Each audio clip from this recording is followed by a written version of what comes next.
Hey there, sleepy wasteland wanderers.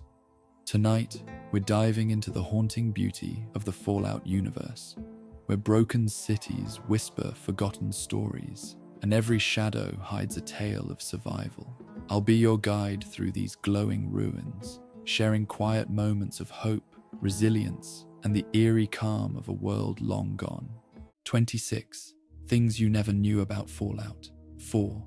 Welcome, fellow wanderer of the Commonwealth, to a different kind of journey through the ruins. Not the story of one survivor, but the story of the world itself, and all the things its builders hid inside it for the patient and the curious to find. Tonight we explore 26 quiet revelations scattered through the bones of a fallen civilization, each one a small light in the dark, each one proof that the world you thought you knew was always deeper than it appeared.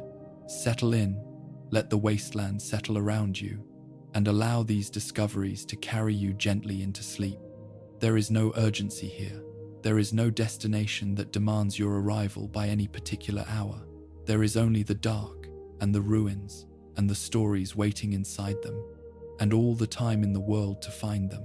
There is a particular quality of attention that the Commonwealth rewards, and that casual passage through it never develops the attention of someone who has stopped moving long enough to notice that the ruins they are standing in were not always ruins, that the specific shape of the destruction around them was once the specific shape of a life, and that the people who built this world took considerable care to ensure that the life it contained before the bombs fell was not simply gestured at, but genuinely reconstructed, embedded in the geography and the architecture, with the thoroughness of people who believed that the difference between a believable world and a merely functional one was the difference between history and decoration. The Commonwealth is, beneath its post-apocalyptic surface, a version of Boston, not an approximation of Boston, not a city that shares some landmarks with Boston and otherwise invents its own geography, but a genuine attempt to render the specific urban and suburban landscape of Greater Boston, Massachusetts, as it might have appeared in a retrofuturist parallel history where the nuclear age never gave way to the digital one. The streets follow the actual streets. The waterways follow the actual waterways. The neighborhoods occupy the positions that actual neighborhoods occupy in the actual city, rendered in the specific condition that 200 years of neglect, radiation, and desperate human habitation would produce if applied to buildings that actually exist. To understand what this means in practice, it helps to understand what Boston actually is, not as a symbol of American history, which it certainly is, but as a physical place, as a specific arrangement of land and water and architecture that developed over 400 years of continuous habitation, beginning with the Puritan settlers who arrived in 1630 and who found a peninsula of land connected to the mainland by a narrow neck, surrounded on three sides by the harbor and the river. Boston was always shaped by its geography in ways that other American cities were not, constrained and defined by the water that surrounded it, forced into a density and a vertical ambition that more expansive cities could avoid. The street plan of Old Boston is not a grid. It is an organic tangle of paths that followed the contours of the original land and that resisted all subsequent attempts at rational reorganization with the stubbornness that very old things resist being changed. The crooked streets of the North End and the narrow alleys of Beacon Hill are not accidents of poor planning. They are the accumulated decisions of centuries of people who needed to get from one place to another and who built the shortest available path without reference to any larger organizational principle. This organic density is what the First Vations Commonwealth inherits. The ruins of downtown Boston are not the ruins of a planned city. They are the ruins of a city that grew the way living things grow outward, from a center when it could, upward when it could not, filling every available space with the specific combination of residential, commercial, industrial, and institutional uses that 2 centuries of urban development had sorted into their current positions before the bombs made sorting irrelevant. The player who walks through these ruins and pays attention to the relationship between different kinds of buildings, the way that the old residential neighborhoods sit adjacent to the old commercial districts, the way that the institutional buildings of government and education and religion occupy the elevated positions that their builders understood to convey authority, the way that the waterfront retains the specific character of a place whose identity was always defined by its relationship to the harbor, is reading the legible text of a real city's history in a fictional city's ruins. The freedom trail that winds through the city is the real freedom trail. The path it traces through the ruins of downtown Boston follows the red line painted on actual Boston sidewalks that leads tourists through the actual historical sites of the American Revolution. The developers did not invent a scenic route through a fictional city and call it the Freedom Trail for thematic resonance.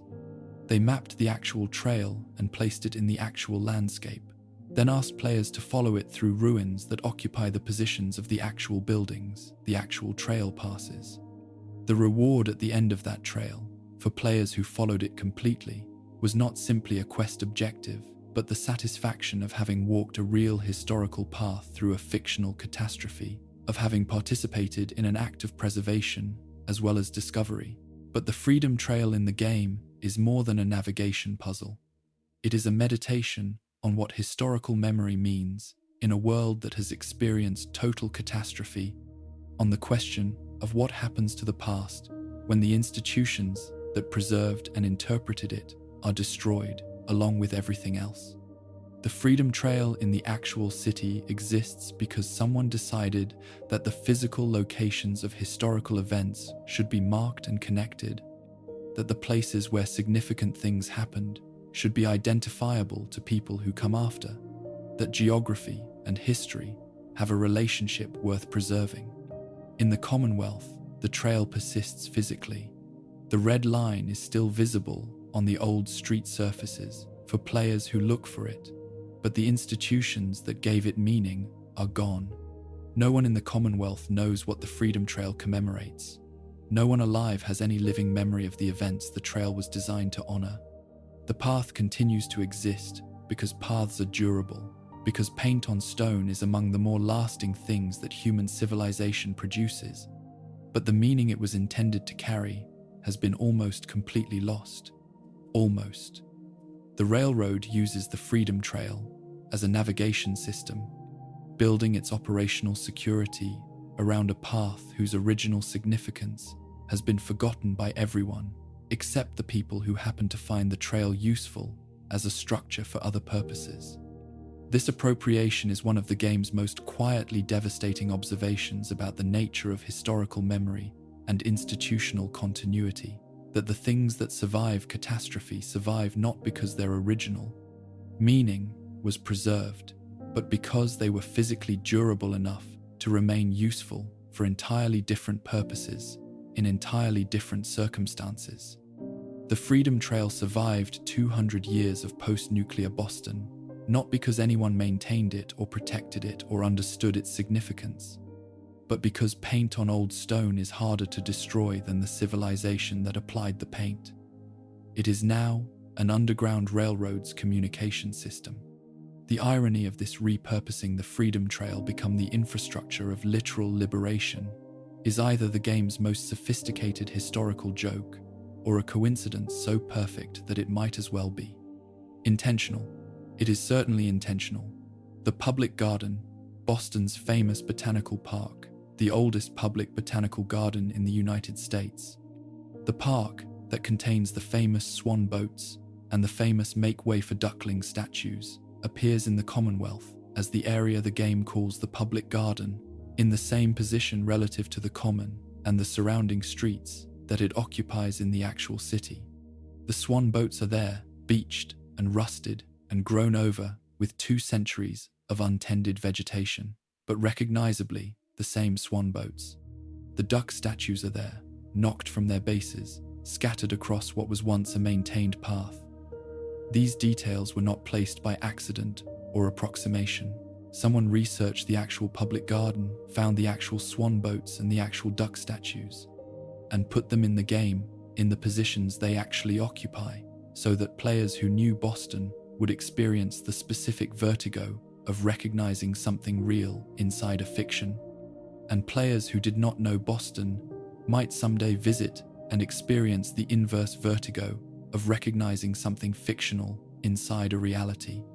The public garden in the actual city opened in 1837, making it one of the oldest public green spaces in the United States, a place set aside by the city of Boston for the specific purpose of providing its residents with access to cultivated natural beauty, an early expression of the urban planning principle that cities owe their inhabitants, not just shelter and commerce, but the particular kind of psychological restoration that contact with living things provides.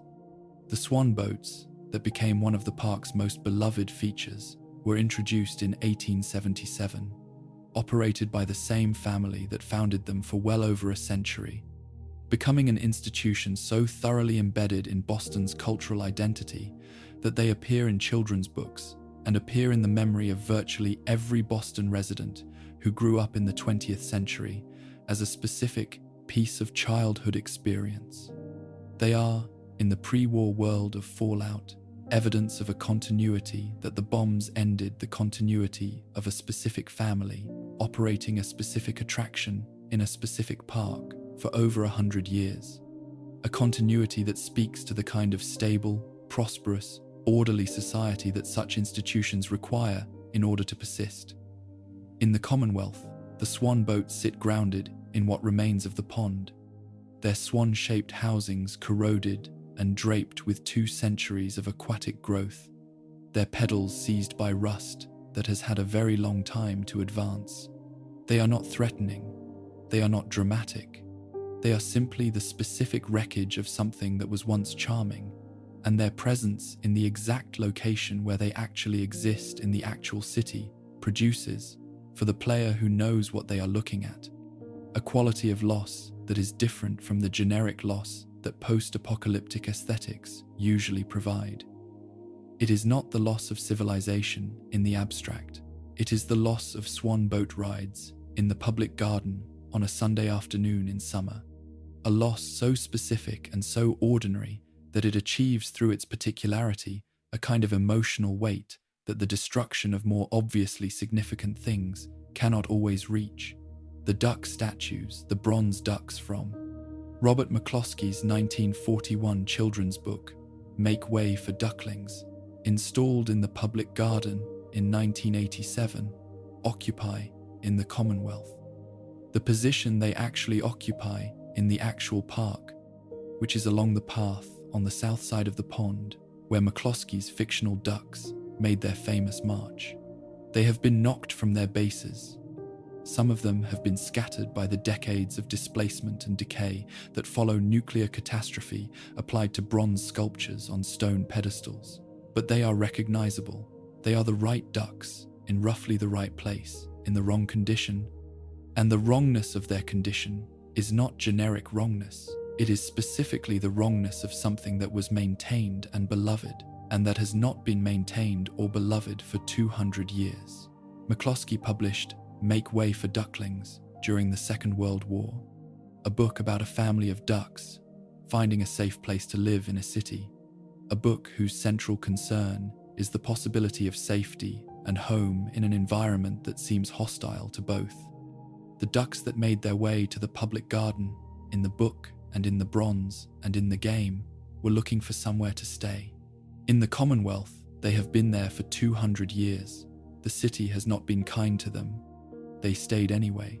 The Massachusetts State House, with its gold dome that is one of the most recognizable features of the actual Boston skyline, appears in the Commonwealth in its actual position on Beacon Hill, rendered in the condition that 2 centuries of abandonment and intermittent occupation by various factions would produce.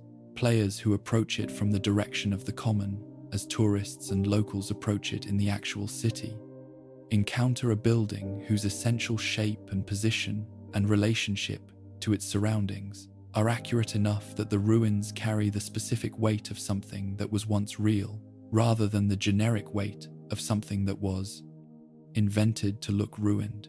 The care taken with this specificity was not accidental. It was a choice made by people who understood that the emotional register of ruin is different when the thing that has been ruined was actually something. The State House was completed in 1798, designed by Charles Bulfinch in the federal style that was the dominant architectural language of the new American Republic, a style whose clean lines and classical references were understood at the time as expressing the values of the government that would occupy the building, the values of rational governance, civic dignity, and democratic order. The gold dome was added later, originally covered in copper like the dome of many other civic buildings, then covered in gold leaf in 1874 as a deliberate expression of civic pride and prosperity. It caught the light. It was meant to catch the light. The people who gilded it wanted their seat of government to be visible and legible as a seat of government from a significant distance, wanted anyone approaching the city from any direction to be able to identify where political authority resided, wanted the gold to say something about the health and confidence of the society that polished it. In the Commonwealth, the dome no longer catches the light in the way that was intended. 2 centuries of weather and radiation, and the general deterioration that follows when the people responsible for maintenance are dead, have done things to the gold leaf that the people who applied it did not anticipate. The dome is still there, the structure is still recognizable, but the gleam that was meant to signal prosperity and order now signals something else, something about the distance between what was intended and what resulted, something about the specific tragedy of civic aspirations that outlasted the civic conditions that made them possible. The State House in the Commonwealth is not simply a ruin. It is a ruin of a specific kind of optimism, the optimism of a new republic that believed its institutions would endure, that believed democratic governance was stable enough and good enough to justify building its home in gold, that did not and could not have anticipated what October 23rd, 2077 would do to the proposition that institutions endure. The neighborhoods of Greater Boston that appear in the Commonwealth each carry their own specific histories that the game has embedded with varying degrees of completeness and accessibility. Charlestown, across the harbor from downtown Boston, is the neighborhood whose most prominent feature in the actual city is the Bunker Hill Monument, an obelisk commemorating the Battle of Bunker Hill from 1775, one of the first major battles of the American Revolutionary War, a battle that the Americans lost in terms of territory, but that demonstrated a willingness to fight and a capacity for resistance that changed the trajectory of the conflict. In the Commonwealth, the Bunker Hill location is occupied by a trading post of the same name, one of the Commonwealth's most significant commercial nodes, a place where caravans from across the wasteland converge, and where the largest and most complex economic activity in the settled Commonwealth occurs. The monument still stands. It is visible from a considerable distance, as it was designed to be. The trading post has grown up around it and beneath it, and the traders and caravan operators who work there interact with the monument the way that people who live with any old landmark eventually interact with it as a familiar feature of the background, rather than as a historical artifact demanding interpretation. But the monument is still a monument to a specific battle. The specific battle it commemorates was fought between colonial Americans seeking independence from British rule and British regular forces defending imperial authority, a battle whose outcome was technically a British victory and practically an American one, in the sense that it demonstrated the colonists could and would fight effectively against professional soldiers. The battle was about sovereignty, about the right of a people to govern themselves rather than be governed by a distant power that had decided their interests were subsidiary to the empire's interests. The Commonwealth's Bunker Hill trading post is, in the game's present, a place that is governed informally by its most powerful merchants and protected by a caravan company whose interests are primarily commercial, a place that has no formal government, that exercises no democratic authority, that has evolved a social order based on economic relationships rather than political ones. The monument to the battle for self-governance presides over a trading post that has not yet developed the institutional infrastructure that self-governance requires. It is patient about this. It has been patient for 200 years. It will presumably continue to be patient for whatever comes next.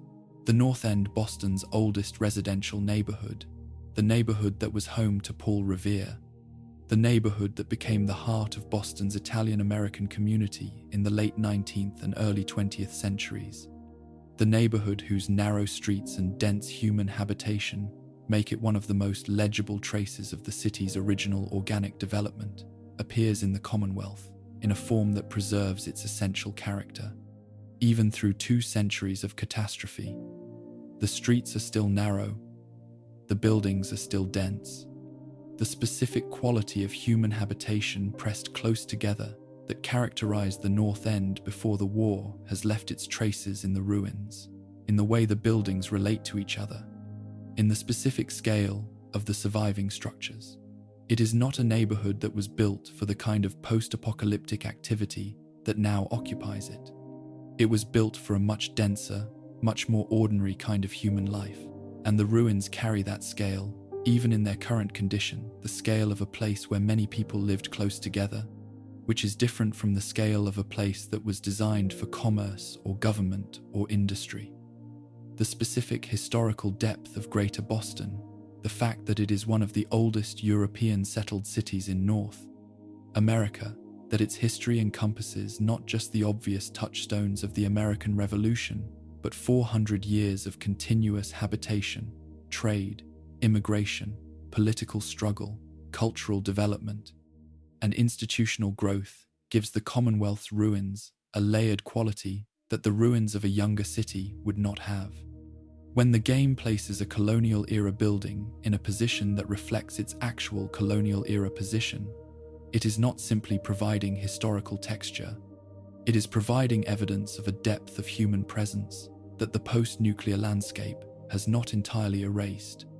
Evidence that people have been living in this specific place for a very long time, that the bombs that fell on October 23, 2077, did not simply destroy a modern city, but interrupted a 400-year-old conversation between a human community and its particular piece of geography. The Institute, the game's most enigmatic and most debated faction, the source of the synths that haunt the Commonwealth's nightmares, the technological civilization hiding beneath the surface of a world it has chosen not to help, is located beneath what the game calls the Commonwealth Institute of Technology, abbreviated CIT, whose ruins appear above ground in the area of the game corresponding to Cambridge. The Commonwealth Institute of Technology is the Massachusetts Institute of Technology, MIT, one of the world's preeminent research universities, located in Cambridge, Massachusetts, in the actual city across the Charles River from the actual Boston that the actual Freedom Trail winds through. The developers did not simply borrow the idea of a prestigious technical university. They placed it where the actual prestigious technical university is, and abbreviated it in the way that actual residents of Cambridge abbreviate the actual university's name. And they built the institute's entire mythology around the specific cultural associations that MIT carries in the actual world, the associations of brilliant, isolated, ethically complicated research conducted by people who are extraordinarily capable and not always sufficiently reflective about the implications of their capability. MIT in the actual world was founded in 1861. In the same year, the American Civil War began. As an institution explicitly committed to the application of scientific knowledge to industrial and commercial problems, a research university whose founding philosophy emphasized practical application over pure theory, whose identity from the beginning was shaped by the belief that knowledge had value in proportion to its usefulness. This is not the whole story of MIT, which has produced pure research of the highest order and has housed humanistic and artistic programs that have nothing to do with industrial application. But it is the part of the story that has shaped the institution's cultural image most powerfully. The part that made MIT the specific cultural symbol. It became the symbol of technical genius applied to real-world problems, of the belief that sufficiently intelligent people with sufficiently advanced tools can solve any problem that presents itself, of the specifically American conviction that practical intelligence is the highest form of intelligence, and that the measure of knowledge is what you can build with it. The Institute inherits this mythology and extends it into its darkest possible implications. The people who built the Institute were researchers at CIT, people who understood themselves as the intellectual heirs of a tradition that believed in the power of applied intelligence to solve problems, who carried that tradition underground when the surface world became uninhabitable, and who continued their work in the specific conditions that underground survival provided, conditions that removed them from the social and political contexts that had previously, imperfectly, constrained the application of their capabilities. The Institute is MIT without the accountability structures that the outside world imposes on institutions that depend on public funding and public legitimacy. It is brilliant people with impressive tools and no one watching. It is the specific nightmare of unchecked technical intelligence that a certain tradition of American intellectual criticism had been worrying about for decades before the bombs made the worry concrete. The games, retrofuturist aesthetic, the atomic age design language, the vacuum tubes and cathode ray tubes and reel-to-reel tapes, the rocket-shaped cars and the advertisements that look like they were designed in 1955 is not simply a stylistic choice made because that aesthetic is visually appealing or thematically resonant with Cold War anxiety, though it is both of those things. It is the visual expression of a specific historical premise that the Fallout universe established from its beginning and that Fallout 4 maintains with considerable internal consistency, that in this parallel history, the transistor was invented, but the integrated circuit was not, or was not pursued, that the miniaturization revolution that produced computers as we know them never occurred, and that technology therefore advanced along the axis of power and scale rather than the axis of efficiency and miniaturization. This divergence point, the moment when our history and the Fallout history separated, is usually placed somewhere in the 1950s, in the decade when the integrated circuit was developed in our world, and when, in the Fallout world, development apparently continued along different lines. The specific cause of the divergence is never explained in the games, and the absence of explanation is appropriate because the games are not primarily interested in the alternate history as a technical puzzle to be solved, but as a cultural environment to be inhabited. The retrofuturist aesthetic is not a historical argument about what might have happened if the integrated circuit had not been developed. It is an aesthetic that uses the visual language of a particular era to ask questions about that era's values and anxieties and aspirations, questions that the Fallout games have been asking since the first one appeared in 1997. The particular values and anxieties and aspirations of the 1950s, the decade whose aesthetic, the Fallout world, most thoroughly inhabits, are complex and not reducible to simple summaries, but they include certain themes that the games develop with obvious intentionality. The 1950s were a decade of extraordinary prosperity and extraordinary anxiety existing in the same cultural space. A decade when the United States had emerged from the Second World War as the world's dominant economic and military power, and when that dominance was immediately shadowed by the recognition that the Soviet Union had nuclear weapons, and that the cities, whose prosperity everyone was enjoying, could be destroyed in minutes if someone made the wrong decision or no decision at all. The suburban expansion that characterized the 1950s American dream, the single-family house in the new development outside the city, the lawn, the garage, the station wagon, the specific domestic arrangement that Sanctuary Hills embodies in the Commonwealth, was driven partly by genuine aspiration and partly by the Cold War calculation that dispersing the population away from urban centers would make nuclear attack less effective. The dream and the nightmare were thoroughly intertwined in ways that the era's cultural production sometimes acknowledged and sometimes carefully avoided acknowledging. The Fallout universe takes this intertwining seriously. The pre-war world, whose ruins constitute the Commonwealth's landscape, is a world that achieved the domestic prosperity of the 1950s dream in a form that is exaggerated enough to read as satire, but specific enough read as critique. The advertisements that appear on pre-war packaging and on the ruined billboards that dot the Commonwealth are not generic advertisements for generic products. They are careful imitations of a specific advertising aesthetic, a specific mode of address to consumers that assumed the primacy of household happiness as a social value, and that encoded in its imagery a very particular set of assumptions about gender and family, and the relationship between consumption and fulfillment that the games are simultaneously reproducing and examining. The Nuka-Cola advertisements that appear throughout the game are the most obvious example. Their specific visual language of family happiness, organized around a sugary beverage, is an almost perfect reproduction of the mid-century American advertising aesthetic, specific enough that the parody is legible to anyone who has seen the actual advertisements being parodied. This premise is visible not just in the aesthetic, but in the specific capabilities and limitations of the technology.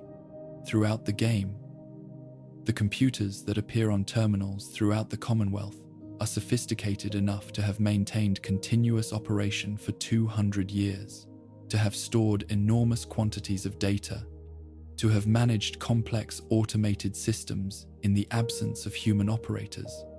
But they are not networked in the way our computers are networked. They are large. They require physical interaction.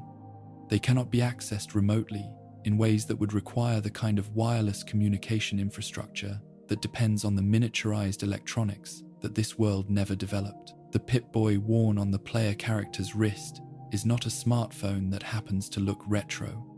It is a genuinely different kind of technology, a mechanical and electronic instrument of considerable sophistication that achieves its functions through means that are consistent with the world's underlying physics, rather than simply importing our world's technology into a vintage aesthetic. The specific capabilities of the Pip-Boy reward careful examination.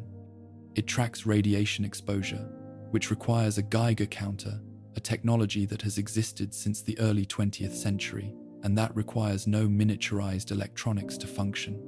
It tracks vital signs, which requires biosensors technology that, in the Fallout world, is implemented through relatively large and robust physical components, rather than the microscopic sensors our world would use. It manages inventory, which requires a computer that, in the Pip-Boy, takes the form of a display and interface of considerable size strapped to the wrist, running on the robust electronics that this world's technology produces, storing data on tape or magnetic media rather than on the solid-state memory chips that our world's computers use. Every one of these functions is achievable with the technology the Fallout world actually has. None of them require the miniaturization revolution that this world did not experience. The Pip-Boy is not a magic device that the developers invented without regard for internal consistency. It is a careful extrapolation of what a genuinely useful wrist-mounted computer would look like if built with 1950s-era electronics pushed to their theoretical maximum, bulky, robust, powered by a fusion cell rather than a lithium battery, and entirely coherent within the world's established technological parameters. The power armor that constitutes one of Fallout 4's most significant mechanical additions to the franchise's established gameplay is similarly coherent as a technological artifact within the world's specific constraints. The ability to build and maintain walking armored vehicles of human scale is entirely within the capabilities of heavy pre-war industry, requiring no miniaturization and depending instead on the robust mechanical and hydraulic engineering that this world has pushed to high levels of sophistication. The specific engineering challenges of powered exoskeletal armor, the power source, the actuator system, the control interface, the structural engineering that allows a human inside a heavy metal frame to move with something approximating normal human agility, are all addressed by the game's lore in ways that are consistent with the world's technological premises. The fusion cores that power the armor are not magic items. They are the specific power storage technology of a world that developed nuclear energy comprehensively, while miniaturization remained unavailable, small enough to be portable. As nuclear technology can be made at the cost of everything else, but not the clean, silent cells our world might imagine. They are hot, they decay, they require careful management. They are nuclear technology doing the job that battery technology does in our world, and they do it in the specific way that nuclear technology does things powerfully, with significant engineering overhead, and with the particular combination of capability and cost that nuclear systems always involve. The Hubris Comics chain, the comic book publisher whose stores and publications appear throughout the Commonwealth, whose flagship character, Grognak the Barbarian, becomes one of the game's collectibles and one of its most consistent pieces of environmental humor, is an invented brand. But it is not an invented brand designed to be obviously fictional. It is an invented brand designed to be believable as a mid-century American pop culture institution, filled with the specific details that an actual mid-century American comic book publisher would have produced. The specific kinds of covers, the specific kinds of character archetypes, the specific relationship between the superheroes and the space age, and the nuclear anxiety that characterized actual mid-century American comics. The comic book industry that Hubris Comics imitates was a genuine mass cultural phenomenon of enormous significance. The golden age of American comics, roughly the late 1930s through the 1950s, produced characters and narratives that became foundational to American popular culture in ways that are still visible in contemporary film and media. These comics were produced quickly, cheaply, and in enormous quantities, sold at newsstands for 10 cents to audiences that included significant numbers of children and young adults, and they addressed themes that ranged from the straightforwardly adventurous to the surprisingly dark, from the purely escapist to the genuinely politically engaged. The superhero comics of this era were products of their specific historical moment. They emerged in the late 30s, partly in response to the threat of fascism, and partly as expressions of the specifically American fantasy of individual power applied to collective problems. The fantasy that a sufficiently capable individual could solve problems that institutions had failed to address. Grognak the Barbarian, Hubris Comics' flagship character, represents the pre-war Commonwealth's version of the sword and sorcery genre that existed alongside the superhero genre in actual mid-century American comics, a genre whose appeal was the complete contrast. It offered with the anxieties of contemporary life, the fantasy of a world where problems were solved with physical strength and combat skill, in environments where the consequences of nuclear war were not a daily concern. That the Commonwealth's pre-war culture had a barbarian fantasy genre running alongside its atomic age superheroes is entirely plausible as cultural history. Escapism takes the forms that contemporary anxieties most require, and a culture living under the threat of nuclear annihilation would find particular appeal in fantasies of simpler violence in simpler worlds.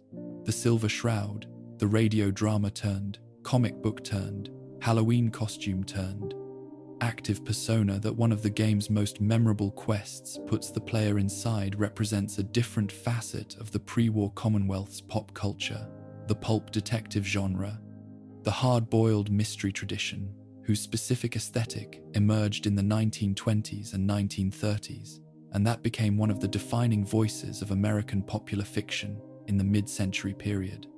The Silver Shroud is clearly modeled on characters like the Shadow and the Spirit-masked mystery men who operated outside conventional law enforcement to bring justice to criminals who evaded official accountability.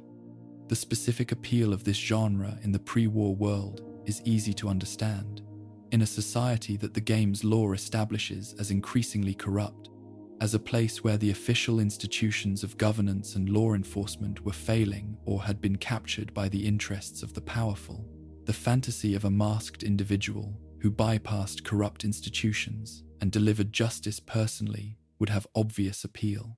The Silver Shroud is the pre-war Commonwealth's Batman, not the specific character who belongs to another company, but the specific cultural function, the specific fantasy of individual justice, in a world where institutional justice had proven inadequate. What all of this specificity produces, for the player who notices it, is something different from what generic post-apocalyptic world-building produces. It produces the feeling of loss for something that actually existed, or something close enough to what actually existed that the distinction becomes philosophically interesting rather than practically significant. The ruins of the Commonwealth carry the weight of the ruins of Boston, not because the game tells the player that Boston is sad, but because the game places Boston in front of the player in sufficient detail that the player's own, the relationship to the real city, or to what the real city represents, the history and the culture, and the specific human achievement it embodies, becomes available as emotional material. The pre-war world is not simply background, it is evidence. Every terminal entry and newspaper and advertisement and piece of pre-war architecture is a fragment of a world that was constructed to be real enough that its destruction registers as actual loss rather than fictional premise. The Suffolk County Bank, whose remains players explore in an early quest, was not simply a building that held money. It was an institution embedded in a specific community, serving specific customers, employing specific people who came to work there every day and who had developed, over years of daily presence in the same building, a relationship with that space that is now invisible because they are gone and only the building's bones remain. The specific irony of players looting money from a bank that has been non-functional for 200 years, that the caps they find there are almost certainly more valuable as collector's items than as currency, that the bank's purpose has been entirely negated by the social collapse that made money itself temporarily meaningless, is present for the player who thinks about it, waiting in the architecture of the space. This was not the only way to make Fallout 4. It was a choice sustained, expensive in research and development time, requiring a kind of disciplined consistency across hundreds of individual decisions made by many different people over several years of production. The people who made it believed that the difference between a world that feels real and a world that merely looks real was worth the effort of that consistency, worth the hours spent mapping actual streets and researching actual landmarks and ensuring that the swan boats in the ruined public garden were the right shape and in the right place. They were correct. The Commonwealth is full of light hidden in specific places, and the light is brighter because the darkness around it was built with such care. The attention required to find this light is not the attention of an expert or a scholar. It is not the attention of someone who has studied Boston history or mid-century American culture or the specific development of the comic book industry. It is the attention of someone who has decided to be present in the space they are occupying, to allow the specific details of their surroundings to accumulate into meaning rather than to pass through them without registering. It is the attention that the game was built for, the attention it rewards above any other quality a player might bring to it. The Commonwealth does not demand expertise, it demands presence. It demands the willingness to stop, to look, to allow what is in front of you to become legible before moving on to what is next. In this, it resembles less a game and more a very long and very quiet conversation with the people who built it. A conversation that will last as long as you are willing to listen and that will tell you things, slowly and specifically and without emphasis, that you would not have found any other way. The Institute does not announce its moral crisis. This is one of the most carefully considered decisions in the game's design, that the organization which presents the Commonwealth's deepest ethical question does so not through explicit argument or dramatic confession, but through the accumulated weight of evidence left in terminals and research notes and the specific behaviors of the people who live and work within it. evidence that the player can find and assemble or ignore entirely, that the game never highlights or summarizes, that sits in the Institute's corridors, waiting for the kind of attention that the Institute's own scientists chose, at various points in its history, not to give it. The Institute is a place that has solved every problem except the problem of what it is doing, and it has solved that problem by deciding not to look at it directly, by developing an institutional culture in which the decision not to look is not experienced as avoidance, but as professionalism, as the appropriate stance of rigorous people toward questions that cannot be answered with the tools rigorous people use. This is not a uniquely fictional failure. The history of actual scientific institutions is populated with versions of this failure, with research programs that pursued their objectives with genuine intellectual rigor while carefully not asking certain questions about what the objectives meant, about what the work was for, about whether the capability being developed and the purposes to which it would be applied were things that deserved to be developed and applied. The Institute is the Fallout universe's most extended meditation on this failure, built in sufficient detail that the player who is paying attention can trace the specific history of how an institution that began with genuine ambitions arrived at a place where those ambitions had become indistinguishable from the specific cruelty their pursuit required. The synth program has 3 generations, and the progression between them is the argument the game is making in the quietest possible register. Generation 1 is mechanical, in the way that the word mechanical is usually used metal and hydraulics, and the external appearance of human form, without anything that could be confused with human content. They are tools that walk upright, instruments of labor and enforcement whose design reflects a purely functional assessment of what form a useful manufactured body should take. There is no ethical difficulty here, or there need not be. A machine that looks like a person is not a person, and the Institute's researchers in the early period of the synth program appear to have experienced no significant internal conflict about this, because the thing they had made gave them no compelling reason to experience conflict. It did what it was built to do. It did not suffer in any way that registered as suffering, but the specific form that Generation 1 takes, the decision to build the program's first products in recognizably human shape rather than in the more obviously mechanical shapes that robots throughout the Fallout universe adopt, is itself a revealing choice, one that the game does not explicitly flag as significant, but that becomes significant in retrospect, when the full trajectory of the program is visible. The Institute did not need to make its labor and enforcement tools look like people. The pre-war world had robots of various designs, some humanoid and some not, and the non-humanoid designs were often more practical for specific purposes. The choice to make the synths humanoid from the beginning reflects something about what the researchers were interested in making: not just effective tools, but effective human-shaped tools. Not just capable machines, but capable machines, whose capability was expressed through the specific form that human bodies take. The ambition toward human form was present from the beginning of the program. The program's later history did not introduce this ambition, it developed it. Generation 1 synths are present in the Commonwealth in ways that most players experience primarily as combat encounters. They appear as enemies controlled by the Institute, as guards in Institute facilities, as the mechanical muscle of an organization that uses them for the functions that mechanical muscle serves. But the specific details of their design, visible to the player who examines them closely, reveal the specific moment in the program's development, that they represent the moment when the Institute had solved the engineering problems of building a humanoid mechanical body capable of sustained labor and basic combat functions, but had not yet addressed the questions about appearance and cognition that later generations would raise. They are robots. They look like robots. The human shape is there in outline but not in detail, the way that a rough sketch contains the essential proportions of its subject. without the specific features that make the subject recognizable as an individual.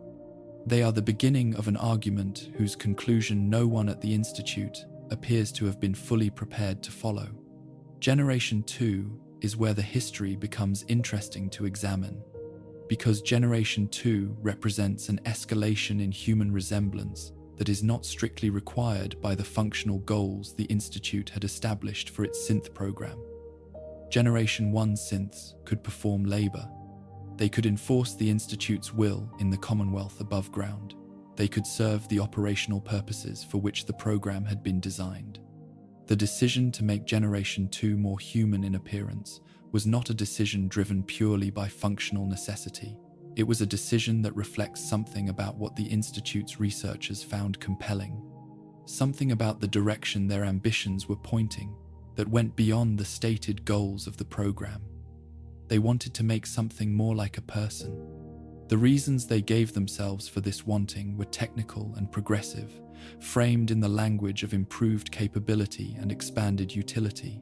But the wanting itself predates the justifications, and the justifications, examined carefully, do not quite explain the degree to which Generation 2 was pushed toward human resemblance beyond what the stated purposes required. The specific improvements that Generation 2 represents over Generation 1 are, in the game's lore, primarily improvements in the fidelity of the human simulation, in the quality of the skin covering, in the articulation of the facial features, in the sophistication of the movement patterns that make the synth appear more human in motion, as well as in stillness. These improvements serve intelligence and infiltration purposes, and the Institute certainly used Generation 2 synths for intelligence and infiltration. But the degree of investment in the quality of the simulation, the specific care taken with details that would only matter if the goal were something closer to perfect human resemblance than operational intelligence gathering, strictly required suggests that the intelligence and infiltration functions were not the only thing driving the program's direction. Something else was pulling it toward the human, something that the researchers' professional language about capability and utility did not fully describe. There is a tradition in robotics research called the Uncanny Valley, a concept developed by the Japanese roboticist Masahiro Mori in 1970 that describes the specific quality of discomfort that human observers experience when confronted with robots or computer-generated faces that are close to human, but not quite close enough. The valley of strangeness that lies between the obviously non-human and the convincingly human. The zone where imperfect human resemblance produces a response of unease rather than the comfort that convincing human resemblance produces. The Institute's progression through the generations of synth development is, among other things, a history of crossing the uncanny valley of moving deliberately through the zone of imperfect resemblance toward the zone of perfect resemblance, of treating the discomfort that near-human produces not as a signal that something is wrong, but as an engineering problem to be solved. They crossed it. Generation 3 synths are on the other side of it. They do not produce the uncanny valley response because they have moved beyond the zone where that response is triggered and into the zone where the response is something else entirely, where the response is the response that human beings have to other human beings, which is a response that carries entirely different moral implications. Generation 3 is the place where the argument becomes impossible to avoid for anyone who is paying attention, though the Institute, as an institution, managed to avoid it for longer than seems credible given what Generation 3 actually is. Generation 3 synths are indistinguishable from human beings. Not approximately indistinguishable, not distinguishable by sufficiently sophisticated examination, but genuinely, completely indistinguishable in appearance, in biology, in the specific texture of experience that constitutes being a body in a world. They bleed, they age, they dream, in whatever sense that word applies to minds that were grown rather than born, which is a distinction that becomes increasingly difficult to maintain the more carefully it is examined. They form memories and attachments and preferences. They experience what appears, from the outside, and from their own reported interiority, to be something very much like suffering when they are harmed, something very much like grief when they lose something they valued, something very much like fear when they are threatened. The philosophical question that Generation 3 synths pose is one of the oldest and most difficult questions in philosophy, the question of other minds. How do we know that other people are conscious? How do we know that there is something it is like to be another person? That their experience of pain and joy and fear and love involves genuine subjective experience, rather than simply the behavioral outputs that we interpret as evidence of experience? The answer that most people operate on in daily life is not a philosophical answer. It is a practical answer. Other people look like me. They behave like me. They report experiences that are consistent with the experiences I have, and these similarities are sufficient grounds for extending to them the moral consideration that I extend to myself. This practical answer works well enough in the ordinary context of human social life, because the similarities are comprehensive, because every other human being shares the biological substrate, the evolutionary history, the developmental trajectory, and the behavioral repertoire that I use as implicit evidence for my own inner life. Generation 3 synths share all of these things, not as imitations, not as simulations, but as the genuine biological reality that the Institute's research produced. The Institute grew them. They have the biology of human beings because they were built with the biology of human beings, because the specific technical achievement that the Institute's most advanced research accomplished was not the simulation of biological life, but the actual creation of it, the production of something that is biologically indistinguishable from a human being, because it is, in every biological sense, a human being.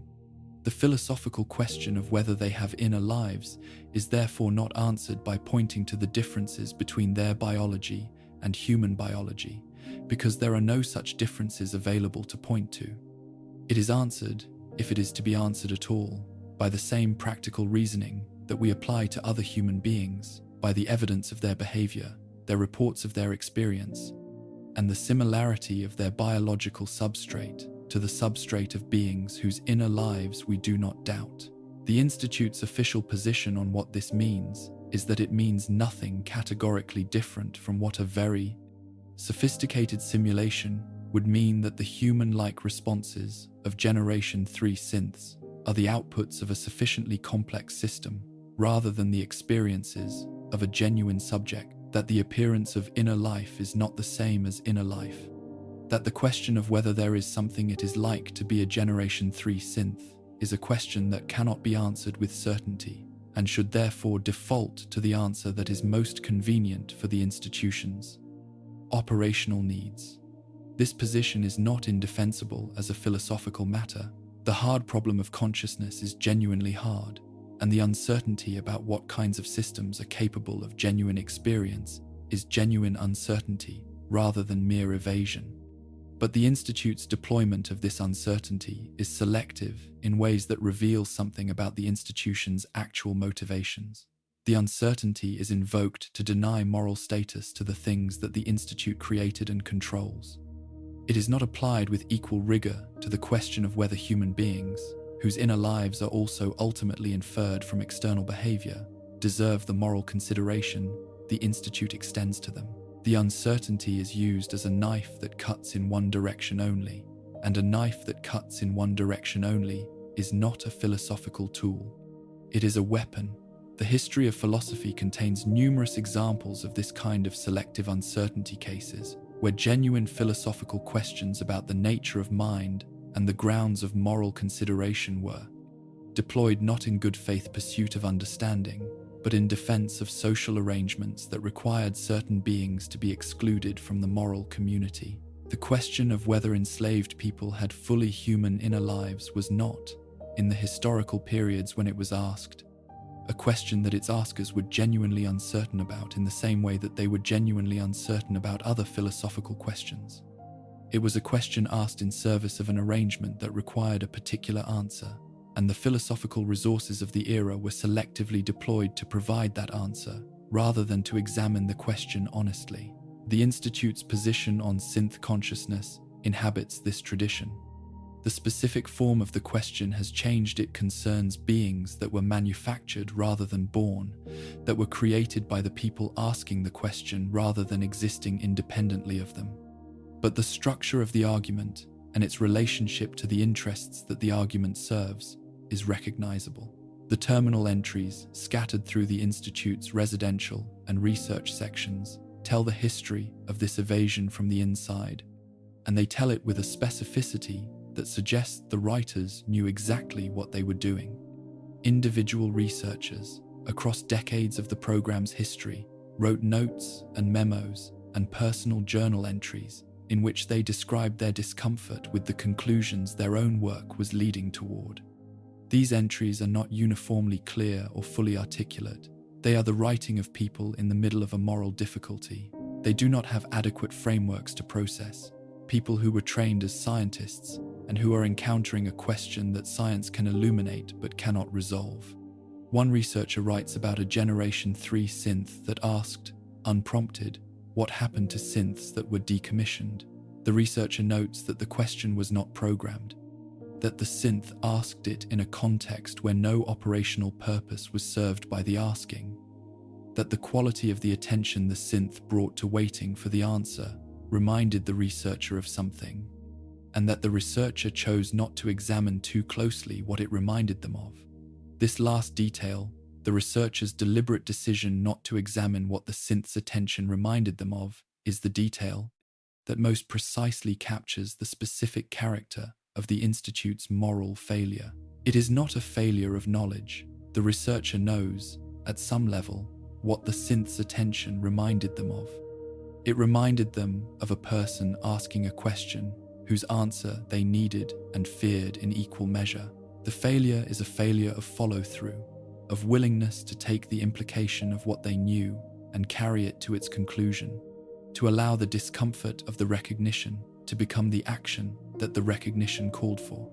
The Institute is full of people who knew more than they acted on, who chose at various points in the program's history to stop following a line of reasoning before it reached a destination that would have required them to change something. This stopping is what the institution rewarded. The researchers who did not stop, who followed the reasoning all the way to its conclusions, are not in the Institute's present-day records in the capacity of respected colleagues. They are in the records as cases to be managed, as people whose conclusions could not be permitted to influence the program's direction. There is a specific terminal entry, one of the entries that most players never find, because it is located in a section of the Send Institute that is easy to pass through quickly in pursuit of more obviously relevant content, in which a researcher describes a conversation with a Generation 3 synth that had been assigned to domestic service within the Institute's residential section.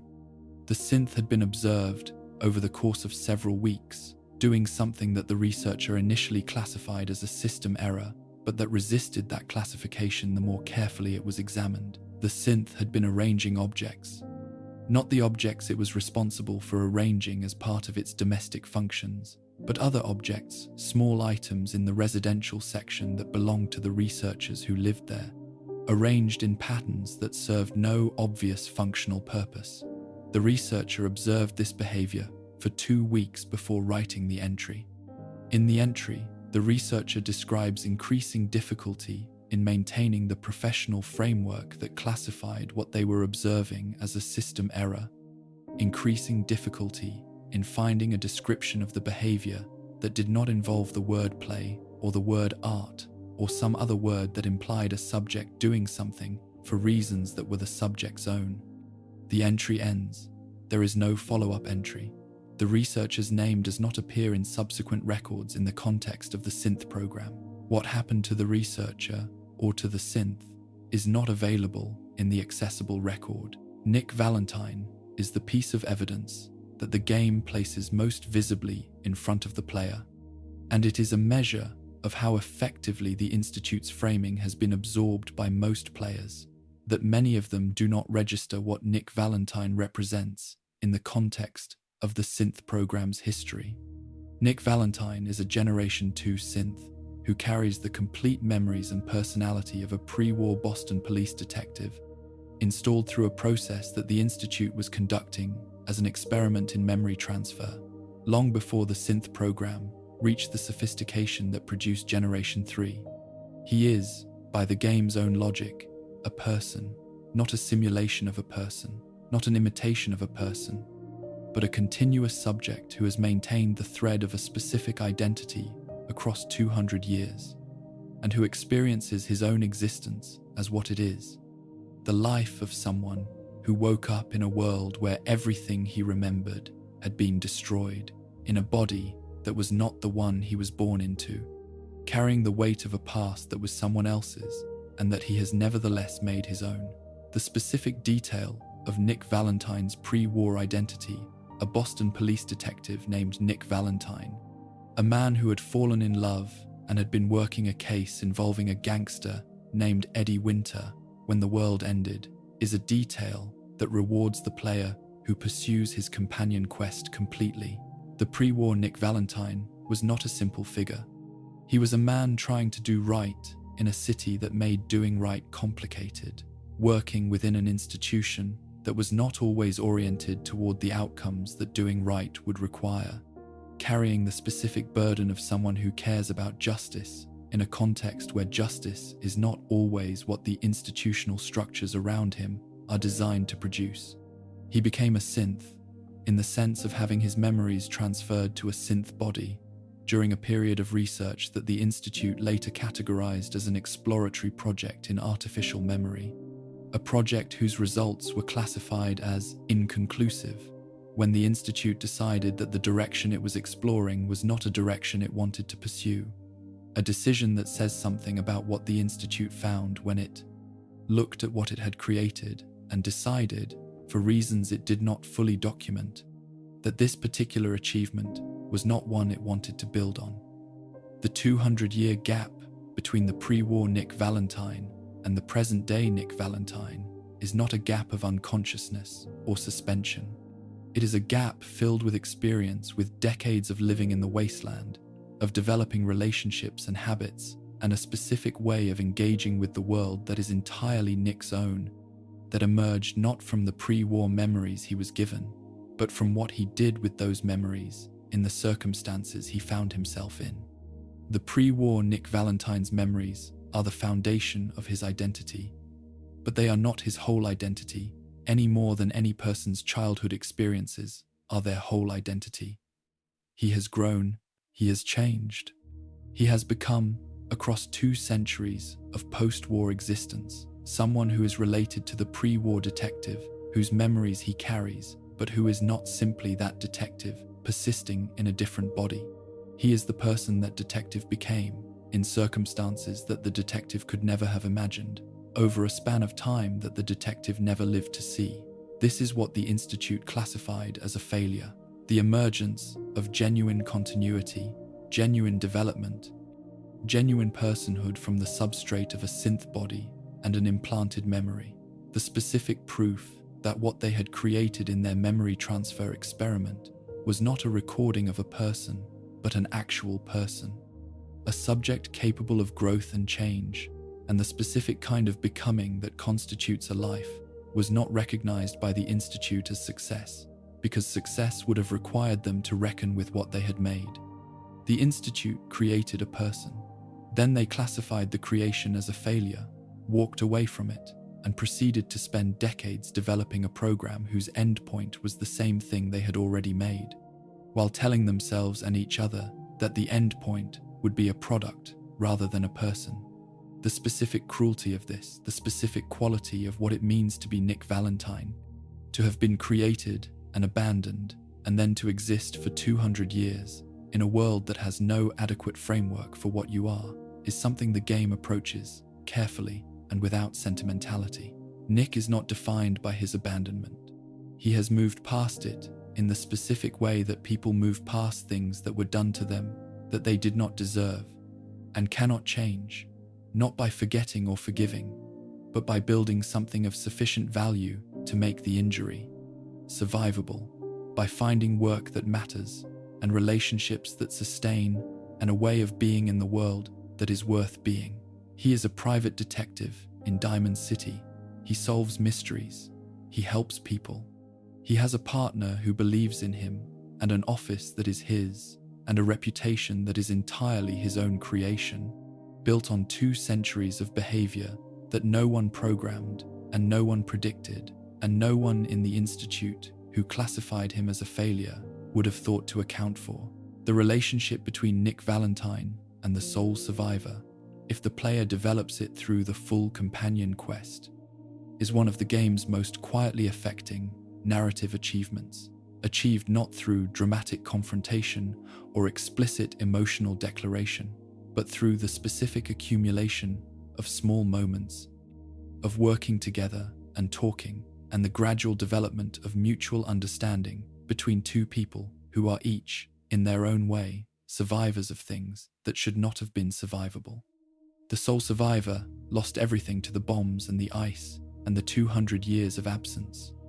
Nick lost everything to the bombs and the experiment and the 200 years of being something that the world had no category for. They recognize each other. The recognition is not stated. It does not need to be stated. It is present in the specific quality of the conversations they have when they have been through enough together for the conversations to go where conversations go when the people having them trust each other. Father, Swan, the sole survivor's son, the director of the Institute at the time of the game's events, is the character through whom the game most directly addresses what the Institute's leaders actually believed, as distinct from what the Institute officially held. Father grew up inside the Institute. He was raised by the institution that created him, educated by its values, shaped by its specific combination of extraordinary intellectual capability and extraordinary ethical insularity.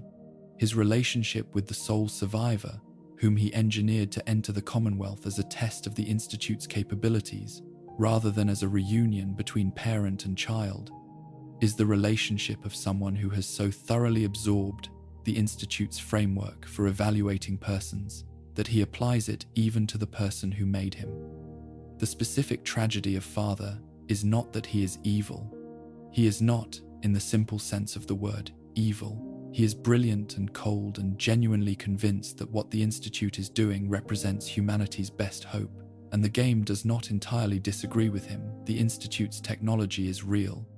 Its capability is real, and the case that it represents the best available path toward the eventual rebuilding of civilization is not obviously wrong. The tragedy of Father is that he has become so thoroughly the product of the institution that shaped him that he cannot see the institution, clearly cannot see it from outside the framework it provided him, cannot ask the questions that the framework was designed to prevent from being asked, cannot follow the lines of reasoning that the framework was designed to stop before they reached their destinations. He is a brilliant man who has been trained from birth not to think certain thoughts. The training was so thorough and so early that he does not experience it as a limitation. He experiences the boundary where the training stops his thinking as the edge of what is worth thinking, as the natural limit of the relevant questions, rather than as an artificially imposed constraint on the questions he could ask. His relationship with the sole survivor is the relationship of someone who believes they are offering a gift, the opportunity to understand the Institute, to join it, to become part of what Father genuinely believes is the most important work being done in the Commonwealth. The gift is real, in the sense that the offer is sincere. What Father cannot fully see, because seeing it would require the kind of outside perspective that his upbringing never gave him, is what the offer costs. What it costs the sole survivor to be welcomed into the organization that stole 200 years, that treated their child as a research subject, that used their grief and their confusion as operational tools. He offers the gift with what appears to be genuine warmth. The warmth is not performed, but it is the warmth of someone who has been so thoroughly shaped by the institution that he cannot feel, in any way that would register as morally significant, the difference between what he is offering and what he is asking. The Institute's deepest secret is not its location or its technology or even its plans for the Commonwealth. It is the thing that its own research had proven, incrementally and then completely, over the decades of the synth program's development, that the question of what deserves moral consideration is not a question with a convenient answer, that the boundary between tool and person is not a line that can be drawn wherever institutional convenience requires it to be drawn, and that the people most committed to drawing it in a particular place are the people with the most at stake in where it falls. The Commonwealth above the Institute is full of synths who were told they were not people. Some of them believed it.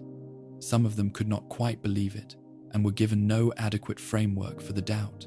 Some of them found their way to the railroad, who told them a different story about what they were, a story that was also incomplete, also partial, also shaped by the specific needs and limitations of the organization telling it, but that at least had the virtue of pointing in the direction of the truth rather than away from it.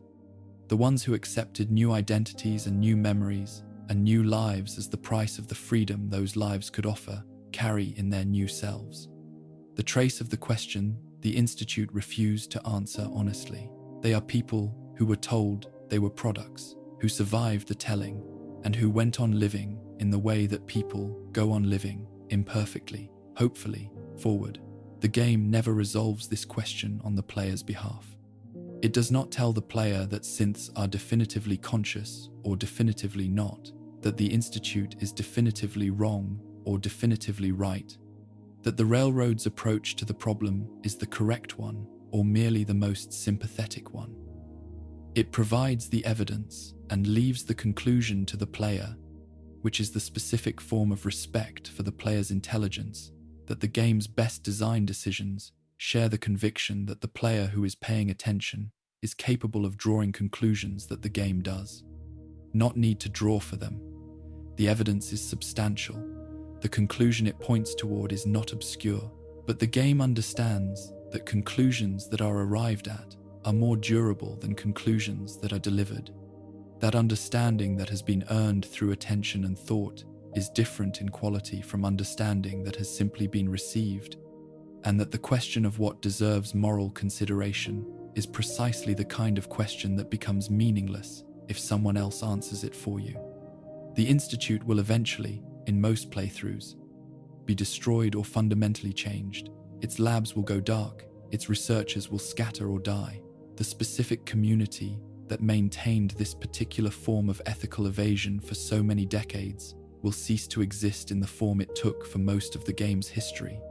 But the question it refused to answer will not be destroyed with it.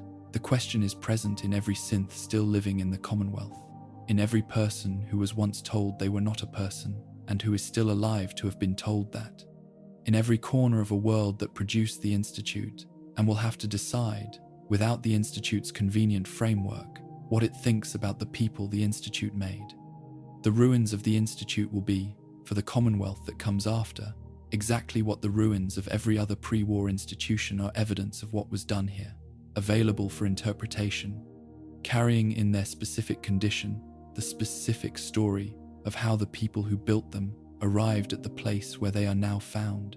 The Commonwealth has practiced reading that kind of evidence. It has been doing it for 200 years. It will not stop now. Diamond City announces itself from a distance as the largest settlement in the Commonwealth, the place that has survived longest and most successfully, the closest thing to civilization that the wasteland above Boston has managed to produce in 200 years of trying. It announces itself with walls, with guards, with the specific quality of noise and light that distinguishes a place where people feel safe enough to argue about ordinary things from the places where people feel safe only when they are quiet. It is, by every available measure, a success, not a comfortable success, not an uncomplicated success, but a genuine one. Evidence that human communities can persist and even grow in conditions designed to prevent both. The walls are real, the food is real, the market that opens every morning in the space that was once a baseball diamond is real, and the commerce it sustains is real, and the lives that the people inside those walls have built over the 2 centuries since the bombs fell are real, in the specific way that lives built under difficult conditions and sustained through genuine effort are always real, with a weight and a texture and a specific quality of earned persistence that more comfortable lives do not always possess. But Diamond City is also a place that has paid for its survival in ways that its residents do not always fully account for, that has made specific choices under specific pressures, and that has become, as a community, the particular shape that those choices produced. Understanding what Diamond City is requires understanding what it was before it became what it is, what it was made of before the people who made it arrived, and what the specific character of the structure they inherited did to the character of the community they built inside it. It requires, in other words, understanding Fenway Park not as a fact about the game's design, though it is certainly that, but as a fact about the community's history, about the relationship between the space a community inhabits and the community that inhabits it, about the ways that a building can shape the people who live inside it long after the building's original purpose has been forgotten. What Diamond City does not announce, except to those who know how to look at it, is what it was. The settlement has so thoroughly inhabited Fenway Park that the original structure has become invisible to the people who live inside it. Not invisible in the sense of being hidden or disguised, but invisible in the more complete sense of having been so fully absorbed into the daily reality of the settlement's residents that no one thinks to notice it anymore. The way people who live near a great river eventually stop seeing the river as remarkable and begin seeing it simply as where they live. The green monster is the Great Wall. The phrase has passed into Diamond City's common language as though it were always the Great Wall, as though the structure that protects the settlement's western edge was designed and built for that purpose, rather than constructed to hold back the vision of left-field home runs in a sport that no one alive in the Commonwealth has ever seen played. The upper stands are residential districts. The lower stands are market stalls and service areas. The dugouts have been converted into storage and shelter. The bullpen areas have become neighborhoods with their own identities and their own informal governance structures. Fenway Park has been completely colonized by the needs of a community that had no interest in baseball and no knowledge of what baseball was. And the colonization is so thorough that the original structure is visible only as shapes and distances that make sense in terms of what they are now, rather than in terms of what they were. Fenway Park opened in 1912. This is a fact that carries considerable weight in the actual world, and almost none in the Commonwealth weight that can be restored to it only by the player who brings the knowledge from outside the game, who stands in Diamond City's market and understands that the specific distance between the Great Wall and the settlement's eastern boundary corresponds to the specific distance between the left field wall and the right field foul pole that the park was designed to provide, that this distance was calculated not for human habitation, but for the specific geometry of a sport, whose requirements for playing field dimensions were established by decades of competitive refinement. The park was built precisely. The distances between its various elements were not approximate. They were the result of specific decisions made by specific people who understood the requirements of the game being played there, and who designed a space to meet those requirements as exactly as the available land and the available engineering permitted. This precision survives in the Commonwealth as the specific layout of Diamond City, as the distances between buildings that make intuitive sense in terms of a settlement's needs. But that would make even more sense to someone who understood what those distances were originally calculated for. In the world, Fenway Park is one of the oldest and most beloved baseball stadiums in the United States, a place that carries the specific kind of cultural weight that comes from being the site of several generations of collective memory losses and victories, and the particular quality of meaning that accumulates in a place where people have gathered repeatedly to care about the same thing. The Boston Red Sox played their first game at Fenway in April of 1912, the same month the Titanic sank, a coincidence that no one remarked upon at the time, because no one could have known that the park would still be standing more than a century later, still hosting the same team in the same sport on essentially the same field. The park survived the Great Depression. It survived the Second World War, during which baseball continued to be played as a statement of national normalcy, a demonstration that life continued even when life had become extraordinarily difficult. It survived the specific economic and social transformations that made American cities very different places in the 1970s and 80s than they had been in the 19-teens and 20s when the park was built. It survived, in short, everything that the 20th century threw at it, through a combination of structural durability and the specific quality of community attachment that sometimes prevents things from being demolished, even when demolishing them would be economically rational.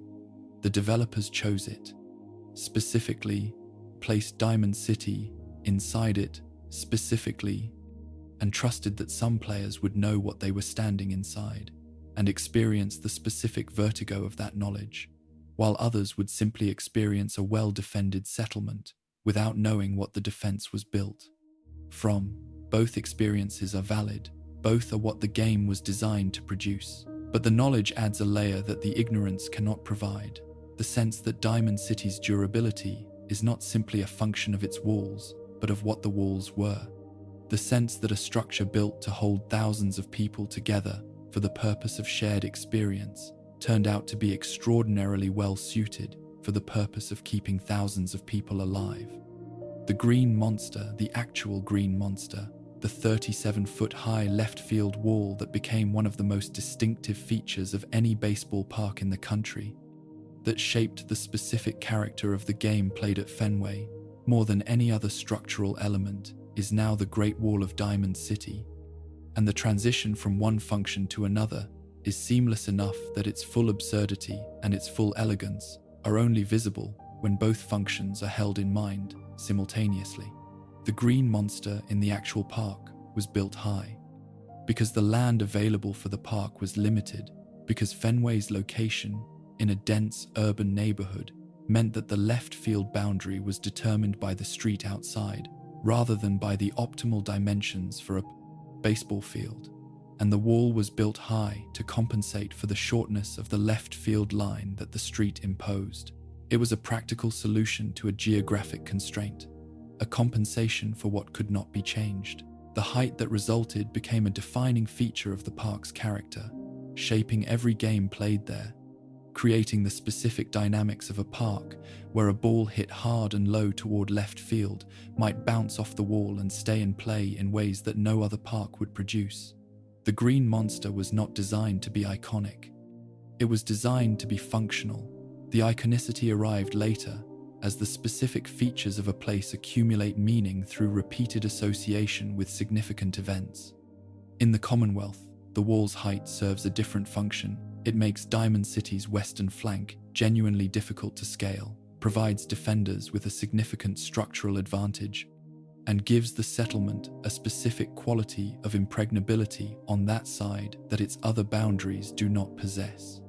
The practical solution to a geographic constraint has become, 200 years later, a practical solution to a military problem. The wall does not know this. It simply continues to be the height it was built to be. The baseball diamond itself is the market. The infield that was once the center of the game has become the center of commerce, the place where Diamond City's residents come every day to conduct the ordinary business of sustaining their lives, buying food, selling salvage, exchanging the small currency of information and gossip and neighborly obligation that holds any community together, regardless of the particular catastrophe that surrounds it. The symmetry is not accidental. The developers placed the market in the diamond because they understood that the diamond was always the place where the community's most important activity happened, that the function had changed while the form remained, that there is something worth contemplating in the way that a space designed for one kind of human gathering proved capable of sustaining another kind entirely when the original purpose became unavailable. The diamond's geometry, the 90 feet between bases, the 60 feet and 6 inches from the pitcher's mound to home plate, The specific angles and distances that define the playing field is the specific geometry of a sport that developed those measurements through a long process of trial and adjustment until the game's competitive balance was approximately what its designers wanted. The distances are not arbitrary, they were chosen because at 90 feet between bases, the balance between the speed of a thrown ball and the speed of a running player produces a specific proportion of close plays at first base, close enough to be exciting, far enough to be fair.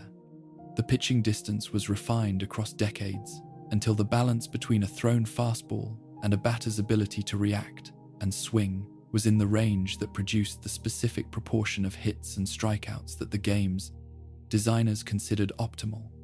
The geometry of baseball is a solution to a design problem, arrived at through iteration, preserved because it worked. In the Commonwealth, this geometry has become the geometry of the Diamond City market, and the vendors who set up their stalls in positions that correspond to the old base paths are not thinking about why the space is shaped the way it is.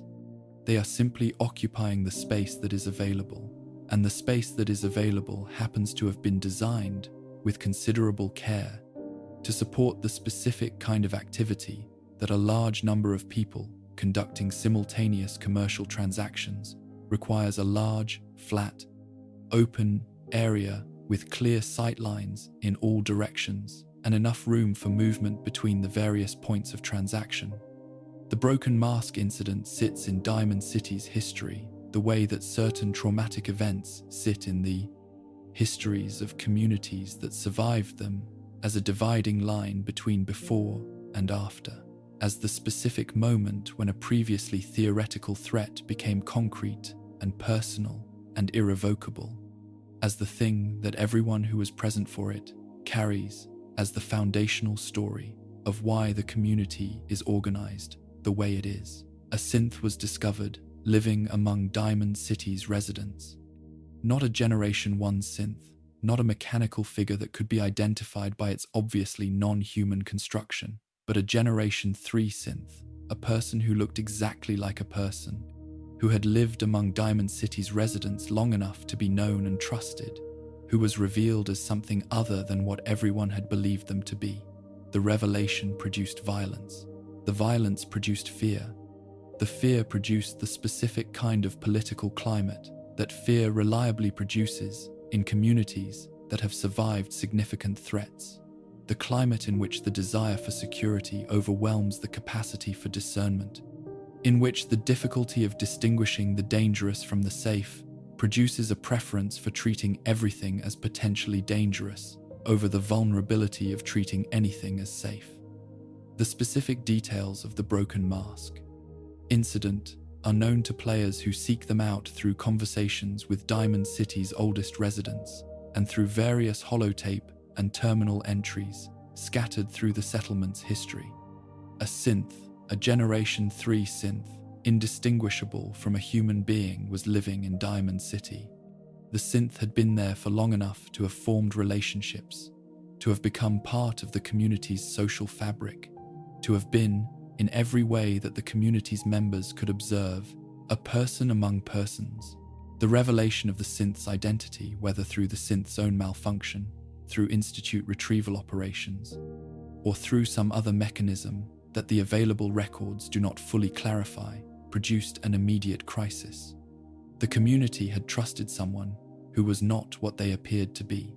The trust had been violated, or appeared to have been violated, though the question of whether a synth who does not know they are a synth has violated anyone's trust is one of the more philosophically interesting questions that the incident raises, and that Diamond City's subsequent political history did not pause to consider.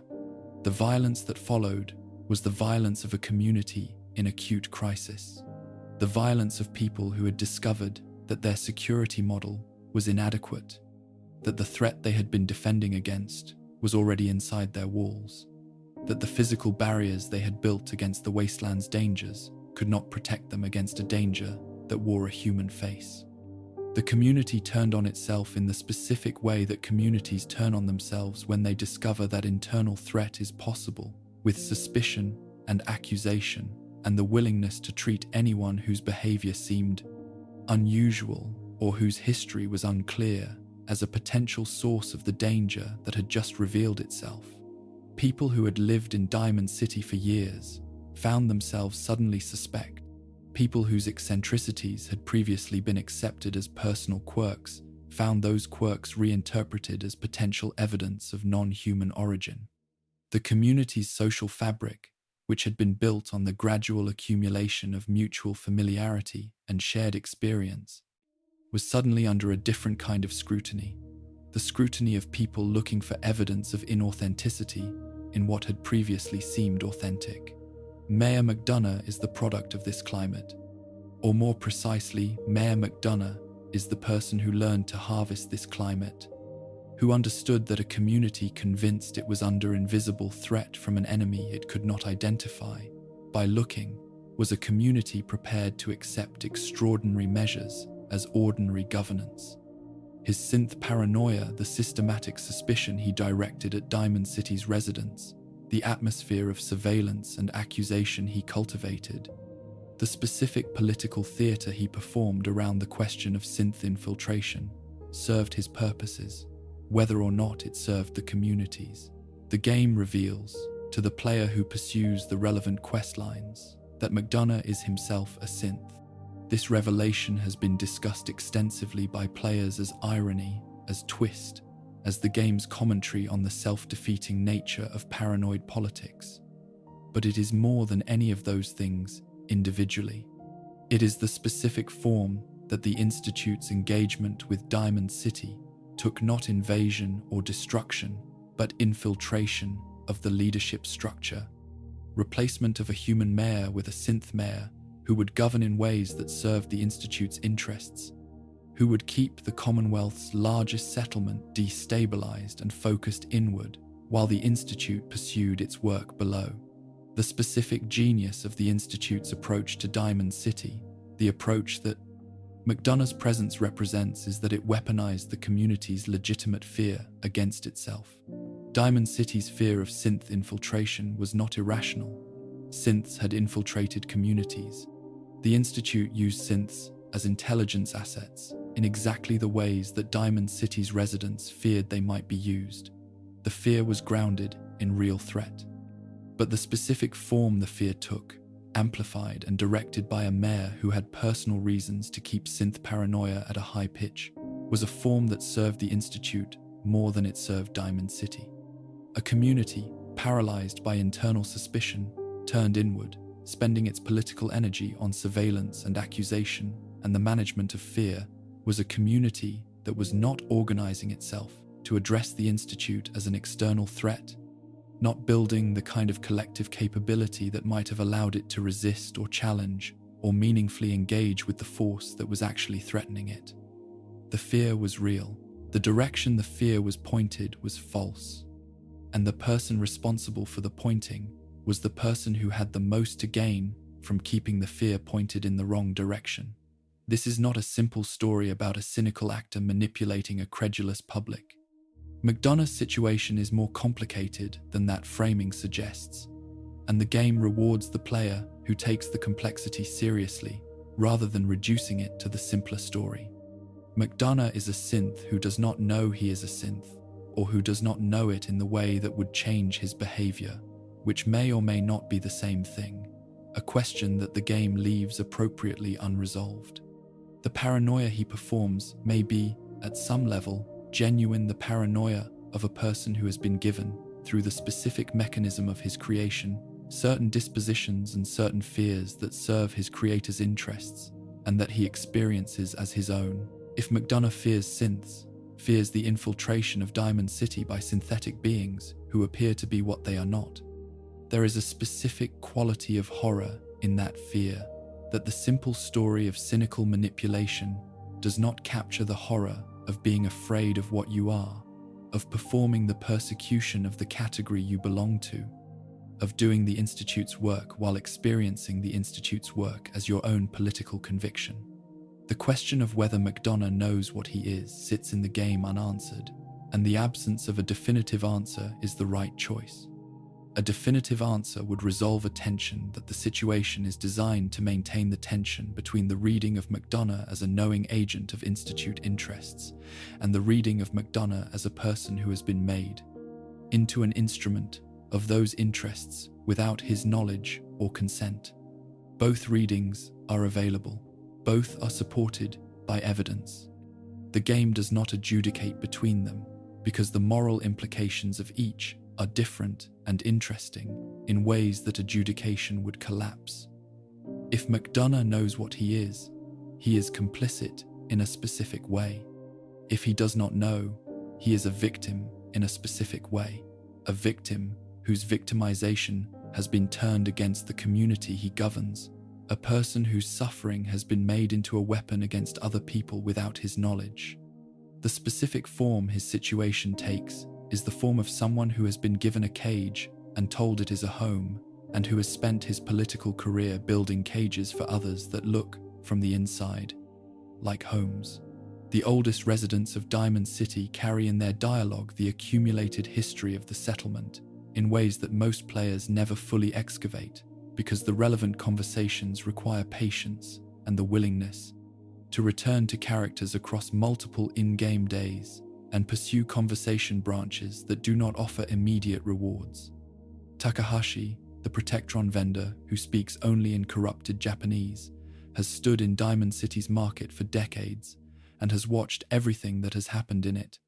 And the game encodes in his presence not in dialogue that he cannot produce, but in the simple fact of his durability, his continued function, his daily presence at the same post across more years than most of Diamond City's current residents have been alive. A kind of witness to the settlement's history that no human character can provide, because no human character has been there as long. Takahashi's corrupted Japanese, the single phrase that he repeats regardless of what the player says to him, the phrase that the game allows the player to respond to with either an attempt at communication or an acknowledgement that communication has failed, is itself a kind of history.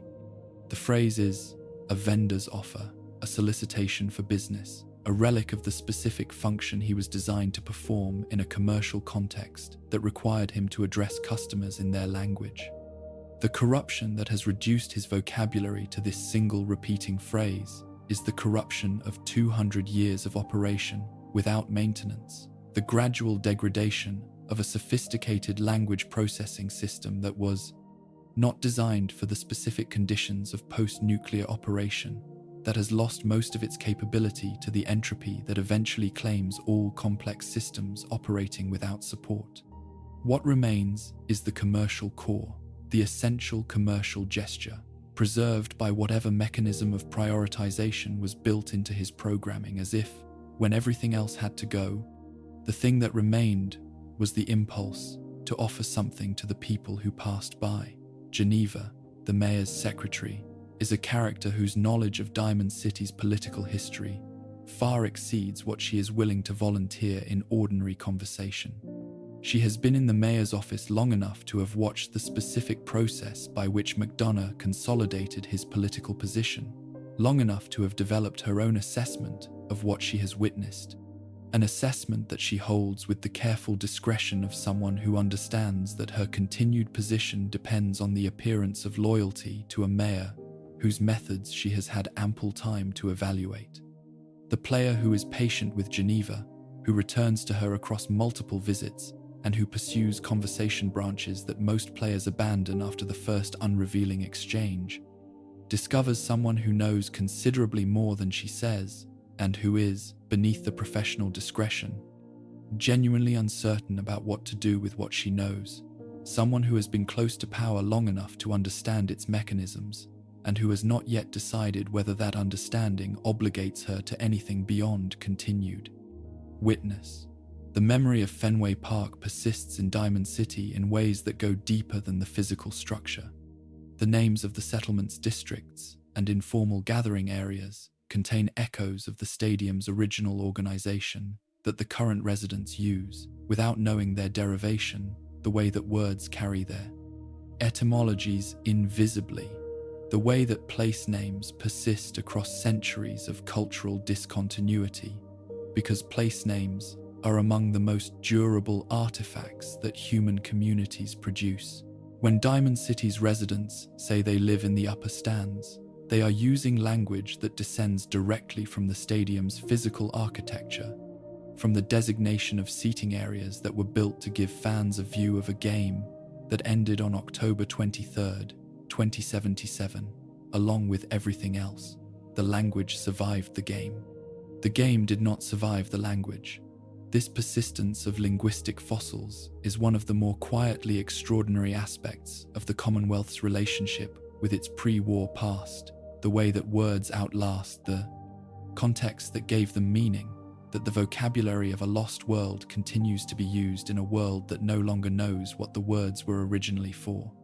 The upper stands are where Diamond City's wealthier residents live, where the better housing is, where the views of the settlement's interior are unobstructed, where the elevation provides both practical advantages and the specific social meaning that elevation has carried in human settlements since human settlements began. This distribution of wealth and status along the vertical axis of the settlement is not something the original builders of Fenway Park intended.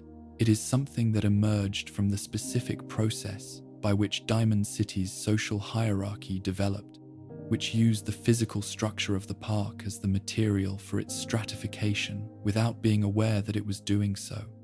The upper stands are better housing now, partly because they always were, in the terms that the original builders understood: better seating, better sightlines, better distance from the activity on the field. The reasons have changed. The hierarchy has not. The baseball diamond continues to function as a gathering place, not because anyone understands that it was designed as a gathering place. No one in Diamond City knows what baseball is. And the specific design logic of a baseball field is not available to them as a category of understanding, but because a large, flat, open space in the center of a densely inhabited settlement is naturally where the most activity concentrates, where the most people pass, where the most commerce and social interaction occurs. The diamond works as a market because it was designed as a performance space, and performance spaces and market spaces share certain design requirements: openness, visibility, accessibility from multiple directions, sufficient size to accommodate large numbers of people moving simultaneously. The architects of Fenway Park were not designing a marketplace, but the skills and the knowledge and the specific design intuitions they brought to designing a performance space produced something that works extraordinarily well as a marketplace. And this is not a coincidence. It is a reflection of the deep structural similarities between different kinds of human gathering that architecture has always had to navigate. The relationship between Diamond City's physical structure and its social structure is, in the end, the relationship between any human community and the space it inhabits, a relationship of mutual influence in which the space shapes the community and the community shapes the space, in which neither is fully explained without reference to the other. Diamond City is the community it is partly because of the specific structure it was built inside, because the walls of Fenway Park provided a specific kind of defensive advantage that enabled the settlement to survive long enough to develop, because the geometry of the playing field provided a specific kind of gathering space that enabled the market to develop, because the tiered structure of the stands provided the physical substrate for a social hierarchy that organized itself along the lines the structure suggested. The people of Diamond City did not choose to live in a baseball stadium. They chose to live in the best defended large space available in their part of the Commonwealth, and that space happened to be a baseball stadium, and the baseball stadium happened to be extraordinarily well suited for the specific purposes they needed it for. And 200 years later, the community that resulted reflects both the choices the people made and the structure that shaped what choices were available to make. What Diamond City ultimately represents, in the context of the game's larger meditation on what the Commonwealth is and what it might become, is the specific kind of survival that is purchased at the cost of certain kinds of flourishing. The settlement is safe, within the definition of safety available in the post-war world. Its residents are fed and sheltered and protected by walls that have held for a very long time.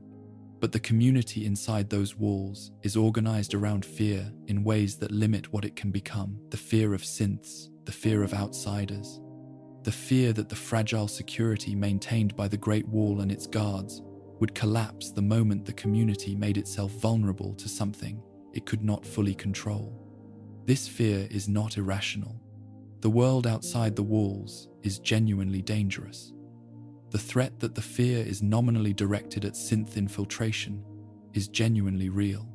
But the specific form the fear takes, the specific way it has been cultivated and directed by the political forces that benefit from its maintenance, has produced a community that is less than it might otherwise be, less open, less trusting, less capable of the kind of expansion and development that genuine flourishing requires. McDonough cultivated this fear because it served him. But the fear was not invented by McDonough. It was real fear, grounded in a real event, given a shape and a direction by a political actor who understood how to use it. The Broken Mask incident did not create Diamond City's insularity. It revealed the insularity that Diamond City was already capable of, the specific failure mode of a community that had survived by becoming very good at defending itself, and had therefore come to define itself primarily in terms of what it was defending against.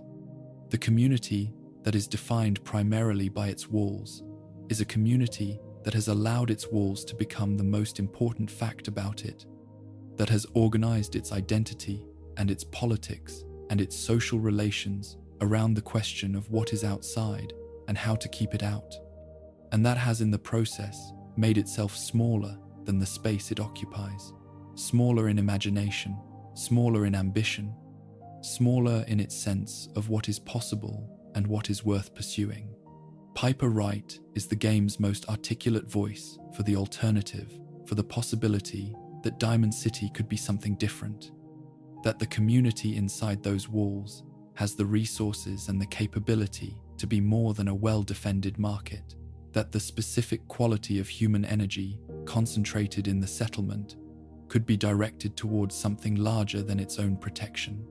Piper is a journalist, and journalism is among the activities that are hardest to sustain in a community organized around fear, because journalism requires the freedom to ask questions that power does not want asked, and to publish answers that power does not want published. The newspaper she runs, Public Occurrences, named after the first newspaper published in colonial America, a detail that the game places with the same quiet care that it places everything, is a small operation. A single-person enterprise operating under the constant pressure of a mayor who understands that a free press is a threat to the specific kind of governance he practices. Piper is not naive about the difficulty of what she is doing. She has been doing it long enough to understand the specific forms that pressure from power takes, the specific ways that official obstruction and unofficial intimidation work together to make journalism in Diamond City a difficult and sometimes dangerous occupation. She does it anyway, with the specific quality of stubbornness that belongs to people who understand clearly why something is difficult and choose to do it anyway, because the alternative, not doing it, is worse in ways they cannot accept. The specific stories she has published, accessible to the player who finds the copies of Public Occurrences scattered through Diamond City and through the Commonwealth, constitute a body of work that tells the history of Diamond City from the perspective of someone who cares about it enough to criticize it honestly, who sees the community's limitations and reports on them, not with contempt, but with the specific frustration of someone who believes the community is capable of better and who cannot understand why it keeps choosing worse. Her journalism is the journalism of someone who loves the subject she covers, who covers it critically because love and honest assessment are not opposites, who has committed herself to the project of keeping Diamond City accountable to the best version of itself, even when Diamond City's official representatives would prefer not to be held accountable. Fenway Park was built for the purpose of bringing people together. Diamond City was built in Fenway Park for the purpose of keeping people alive. The distinction between these purposes is the history of the settlement, visible in its walls and its market and its mayor's office, and the specific quality of the community that lives inside it, genuinely alive, genuinely worth protecting, and genuinely limited by the terms on which its survival was negotiated, with a world that never stopped trying to end it. The question that Diamond City's future depends on is whether the people inside those walls can find a way to hold both purposes simultaneously, to maintain the survival that the walls provide while reaching for the flourishing that the wall's insularity prevents. This is not a question the game answers.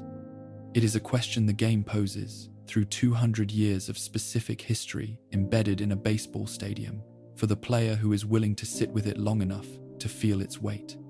The Great Wall still stands. The market still opens every morning. Takahashi still offers his services in corrupted Japanese to everyone who passes. The upper stands are still where the wealthier residents live. The language of a sport that no one alive in the Commonwealth has ever seen played is still embedded in the names of the places where people live their daily lives. The settlement is a record of everything it has been and everything it has survived and everything it has cost its residents to survive it, and the record is available to anyone who is willing to read it, written in the specific distances between walls that were calculated for a sport, in the specific elevation of districts whose names descend from seating designations, in the specific political climate of a community that was made paranoid by the thing it was supposed to be protected from. Diamond City is alive.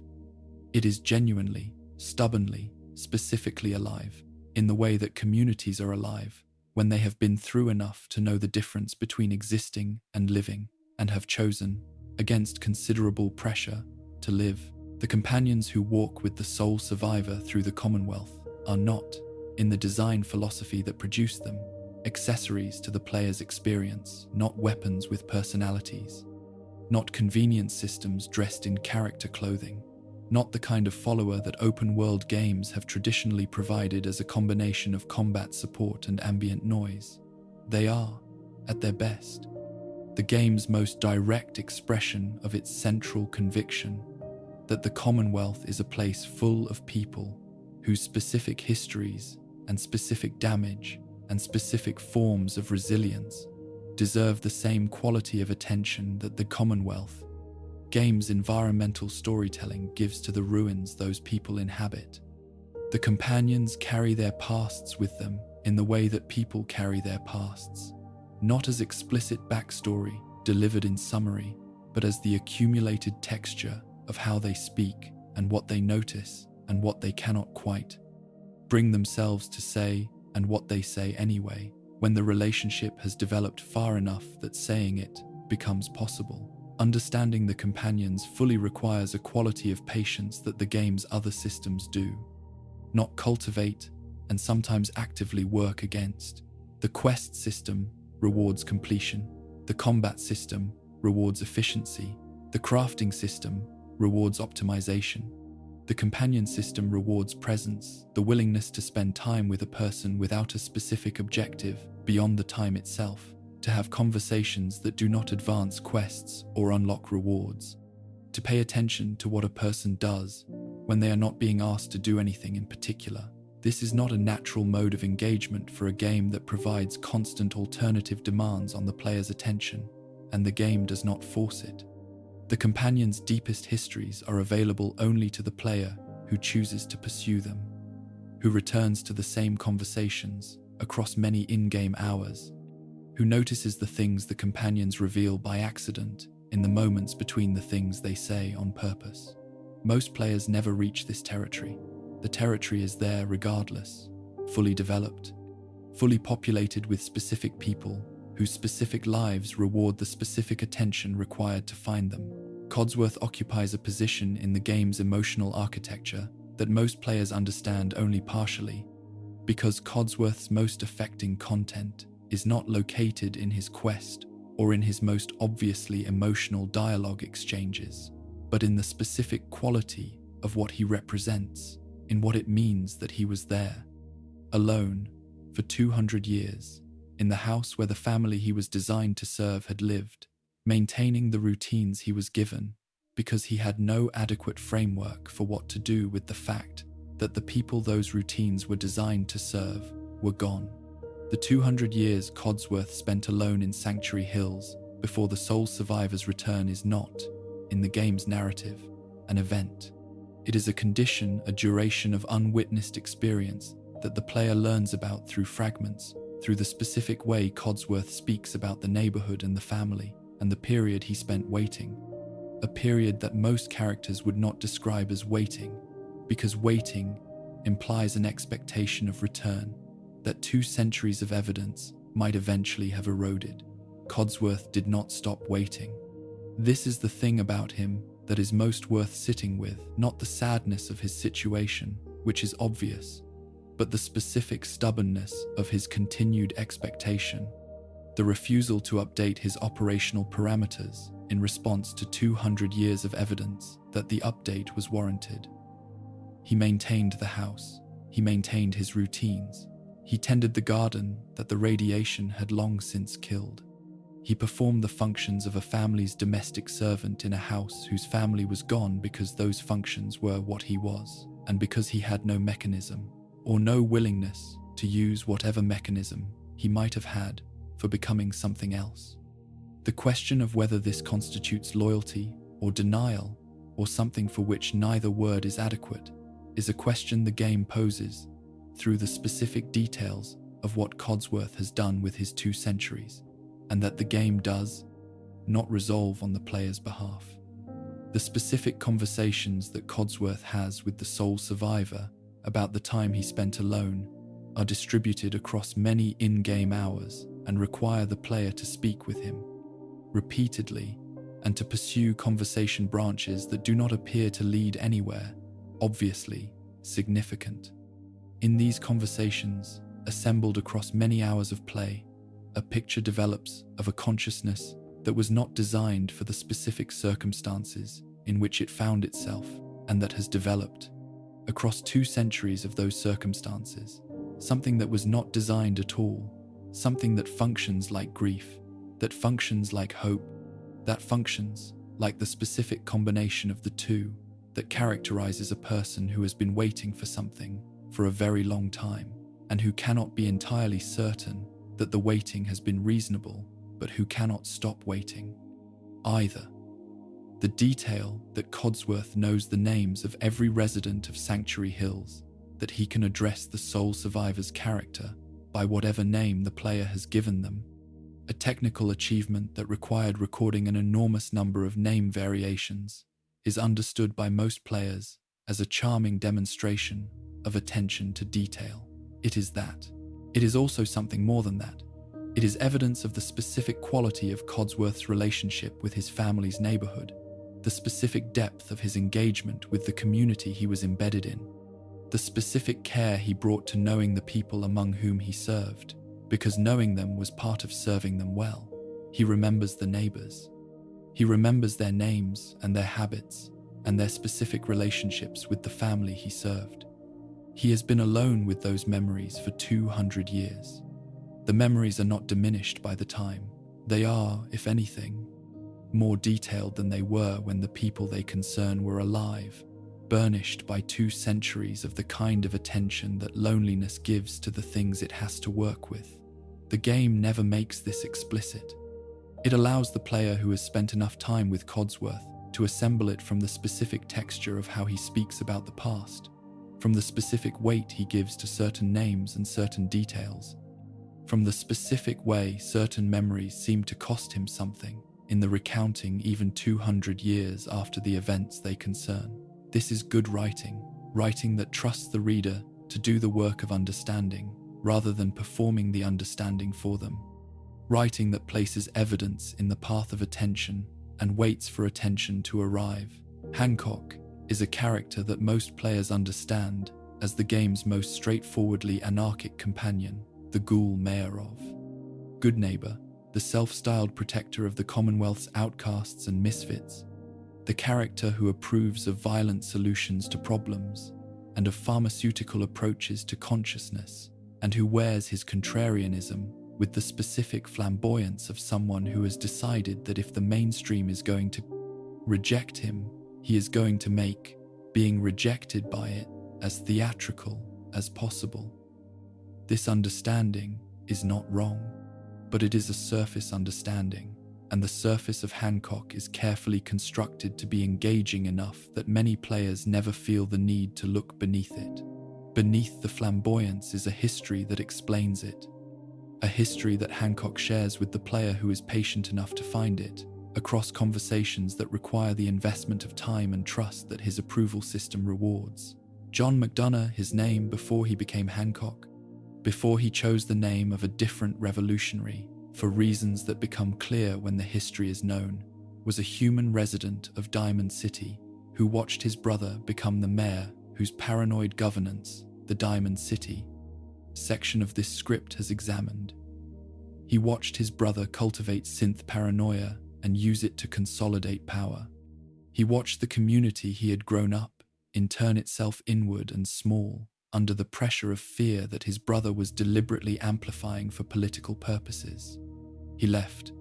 He went to what would become Good Neighbor, found a community of people that Diamond City had rejected, ghouls and criminals, and people whose non-conformity to Diamond City's specific social standards had made them unwelcome there, and he chose to become part of that community rather than remain adjacent to the community that his brother was governing.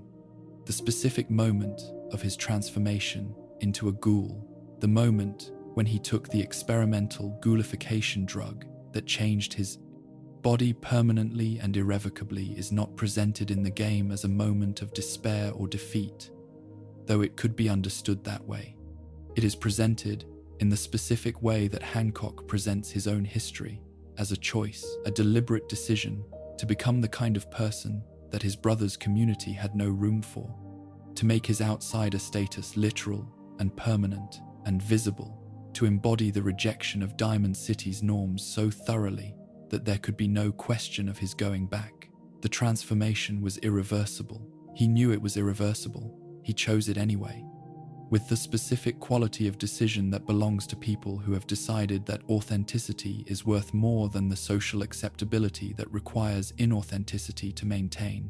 This is the history that produces the Hancock that the player meets the flamboyance, the theatrical commitment to the margins, the specific pride in being exactly what the mainstream has decided it does not want.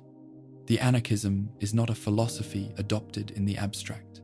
It is a conclusion drawn from specific experience, the experience of watching power organized around fear destroy a community from inside, the experience of discovering that the people rejected by that community were more interesting and more genuinely human than the people it accepted, the experience of choosing irreversibility as a statement about what was worth being regardless of what it cost.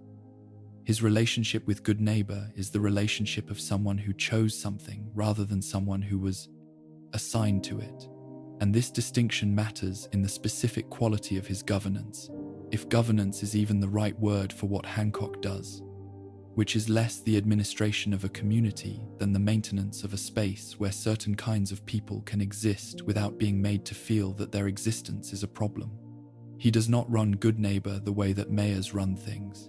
He maintains its tolerance, maintains its specific character as a place where the standards that Diamond City applies do not apply, where a ghoul and a junkie and a failed mercenary can conduct their lives without being required to be something other than what they are. This is not easy.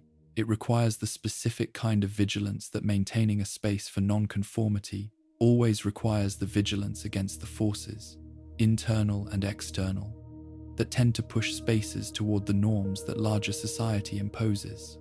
Hancock is vigilant in this way, beneath the theatre.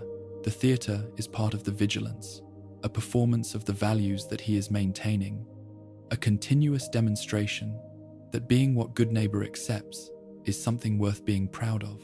Paladin Danse is the companion whose surface is most thoroughly at odds with what lies beneath it, and the gap between the surface and what lies beneath it is the substance of the most ethically demanding companion arc in the game.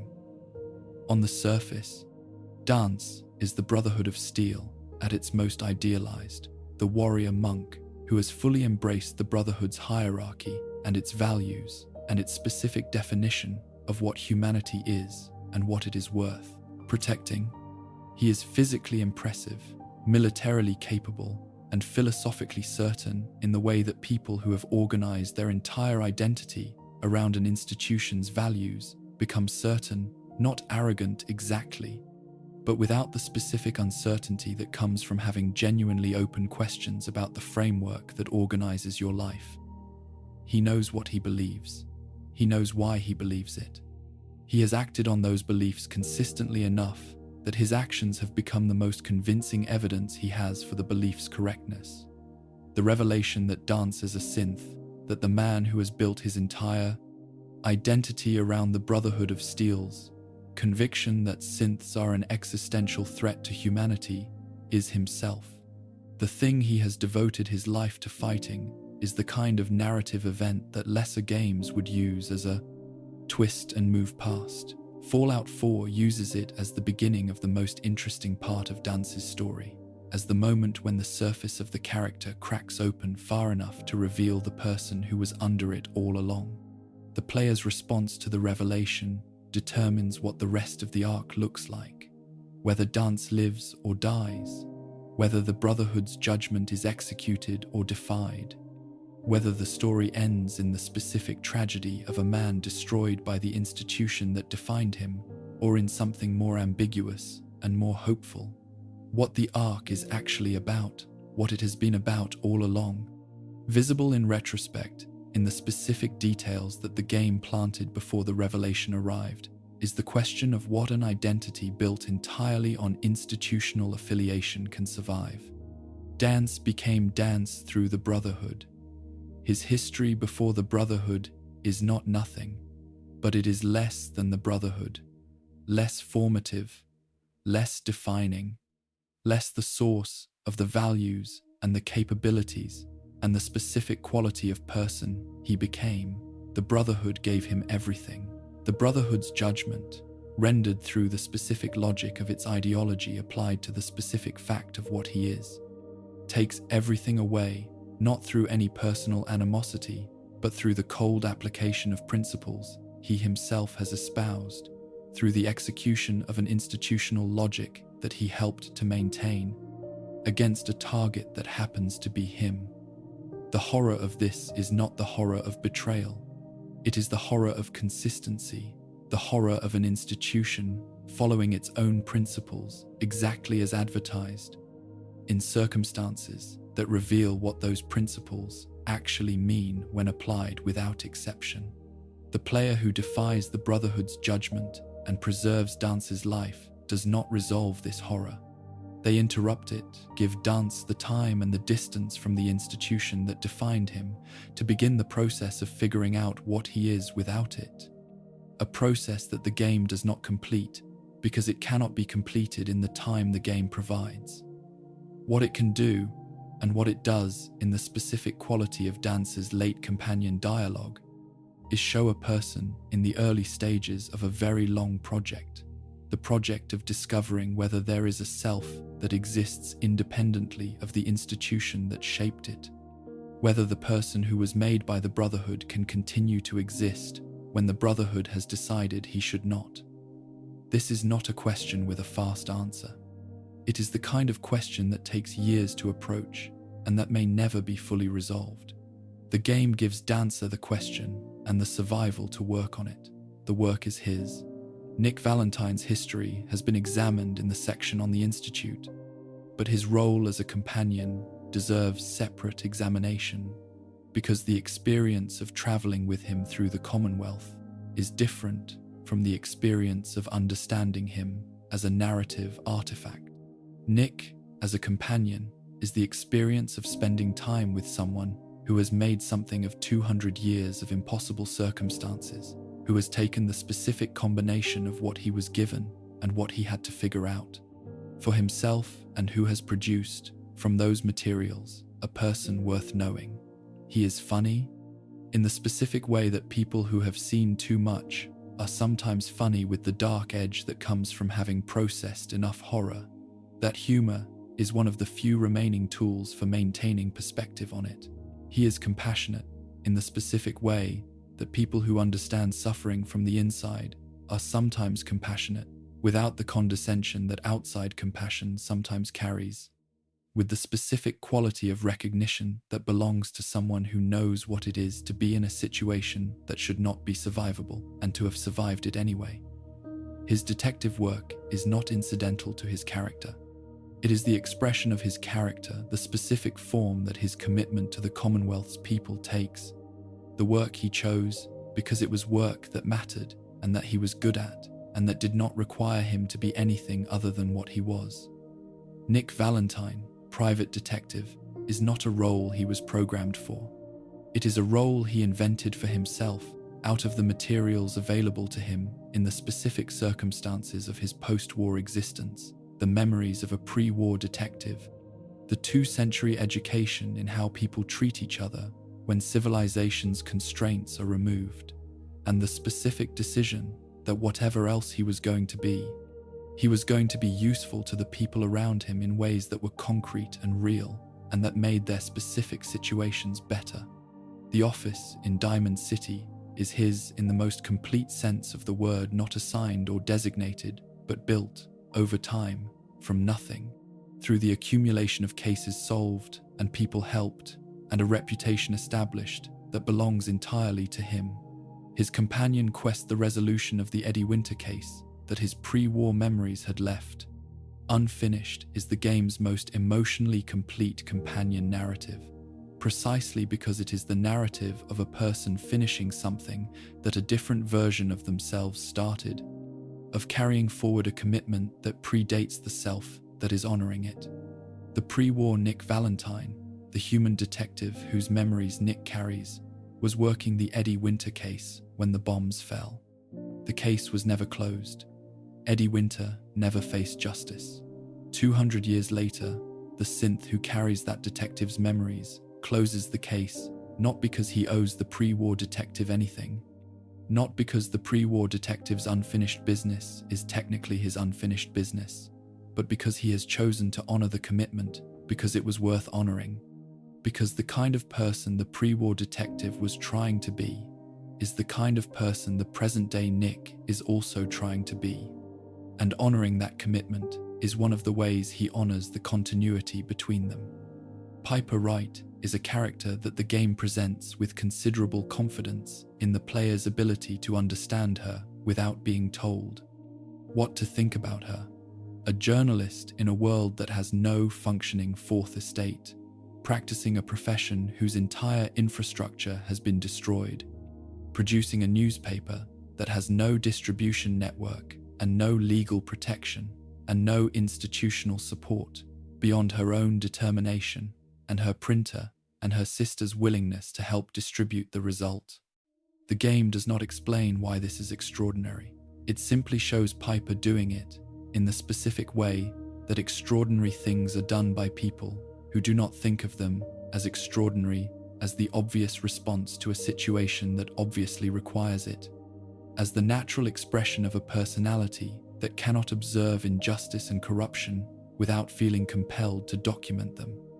The specific stories that Public Occurrences has published, the stories that are accessible to players who find copies of the paper scattered through Diamond City and the Commonwealth, constitute a body of investigative journalism whose quality would be impressive in any context, and that is remarkable in the specific context of the post-war Commonwealth, a context in which the basic infrastructure of journalism sources, willing to speak, readers with access to the publication, legal frameworks that nominally protect the press, editorial support systems is entirely absent. Piper built her own version of all of these things from scratch, with the specific quality of ingenuity that characterizes people who are committed enough to a project to solve the specific problems that the project presents, rather than treating the problems as reasons to abandon the project. Her relationship with Diamond City's authority, with the mayor's office that has repeatedly tried to limit her access and her publication, with the power structures that her journalism threatens and that have developed specific mechanisms for managing the threat she represents, is the relationship of someone who has decided that the temporary costs of confronting power are less important than the permanent cost of not confronting it. She has paid those costs. She has been locked out of Diamond City, has been threatened, has found her sources intimidated and her materials confiscated. She has continued anyway, with the specific stubbornness that belongs to people who have decided that their work matters more than their comfort, that the obligation to do the thing that obviously needs doing outweighs the obligation to protect themselves from the consequences of doing it. The specific details of her family history, the death of her parents, the displacement that followed, the specific quality of her relationship with her younger sister Nat, that constitutes the most important human connection in her life, are distributed through her companion dialogue in the way that the most important things in any person's history are distributed through their conversation, not as explicit biography, but as the specific weight they give to certain subjects, the specific way certain topics cause their manner to change, the specific combination of what they say and what they do not say when certain things come up. Piper's relationship with Nat is the relationship of someone who has been a parent when they were not old enough to be a parent, who took on the responsibility of protecting someone smaller than themselves because there was no one else to do it, and who has been carrying that responsibility for long enough that it has become indistinguishable from who they are, rather than a role they chose. The specific way she speaks about Nat, the combination of affection and worry, and the particular quality of someone who has accepted that loving someone means accepting the specific vulnerability that comes with caring what happens to them, is the most honest thing about her, visible only to the player who has been paying attention long enough to see it. McCready is the companion whose surface is most deliberately designed to obscure his depth, the mercenary effect, the constant references to caps and payment, and the transactional nature of his services, the specific quality of someone who has decided that caring about things is a vulnerability and who has organized his presentation of himself around the appearance of not caring. This is a presentation that the game allows to stand for a considerable time before revealing the specific history that produced it, the history that explains why someone whose manner is organized around transactionality is one of the most genuinely loyal and genuinely caring characters in the game once the mask is understood for what it is.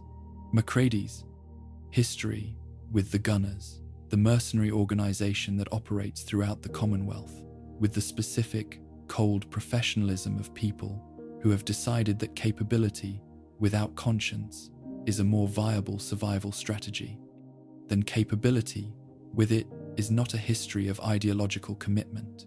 He was young when he joined them. He was young and he needed to eat, and the Gunners offered a structure and an income and a use for skills he had, and he took what was offered without fully understanding what accepting it would require him to become. The things he did as a gunner are things he carries with him in the specific way that people carry the things they did when they were young and desperate and not yet fully in possession of the understanding that would have told them not to do those things. They do not excuse themselves in his memory. They exist there as evidence of what he was capable of when circumstances, combined with youth in the specific way that produces actions a person spends the rest of their life being complicated by.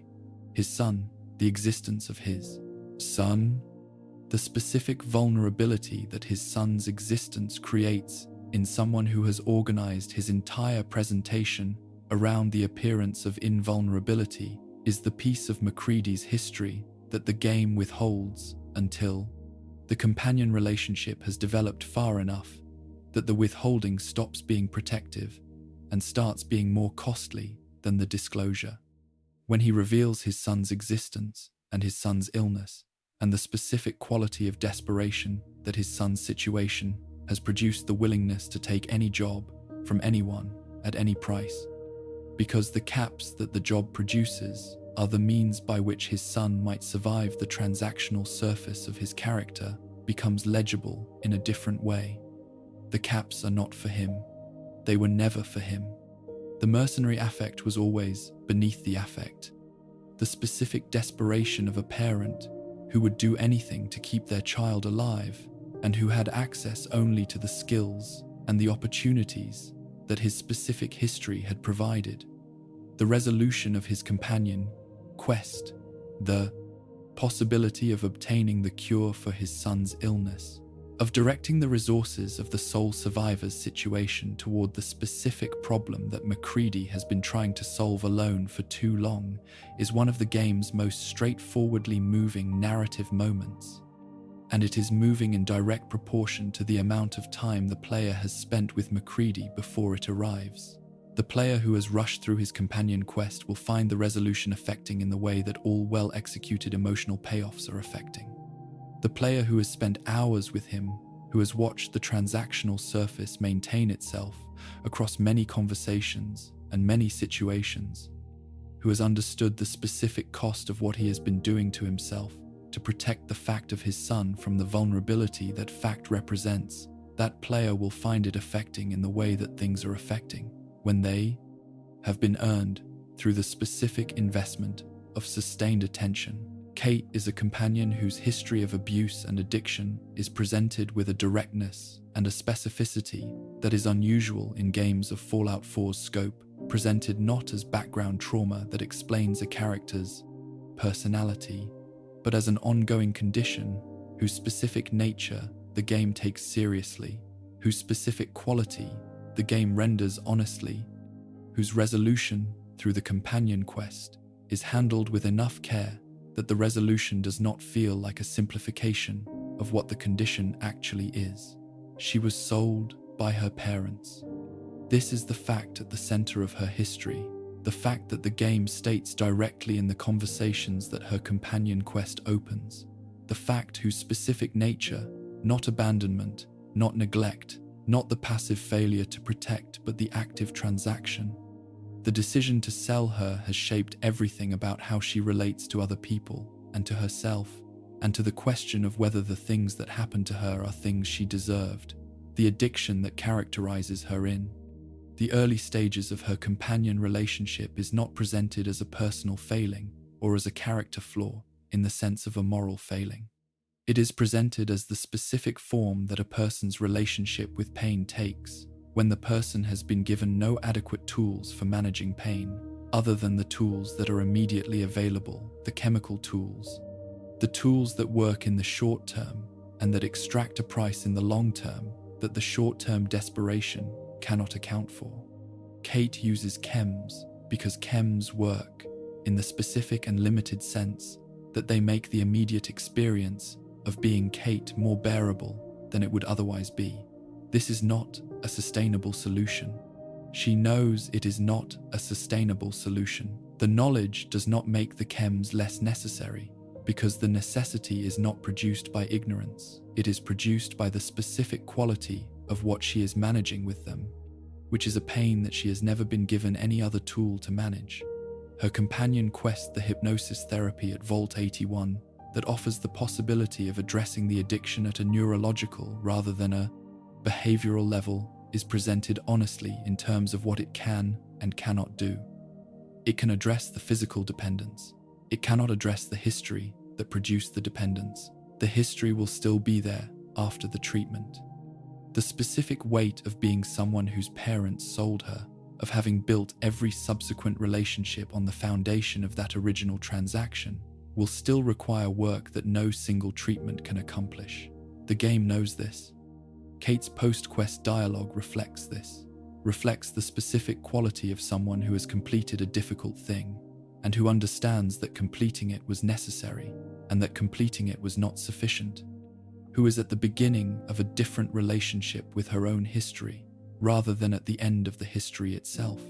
Strong is the companion that most players engage with least deeply, because strong is the companion whose surface is most obviously and most consistently a surface, the super mutant who wants to find the milk of human kindness, who pursues this goal with the specific single-mindedness of a being who has decided that this is what he wants, without having adequate tools for understanding what he wants or why he wants it. Strong is funny.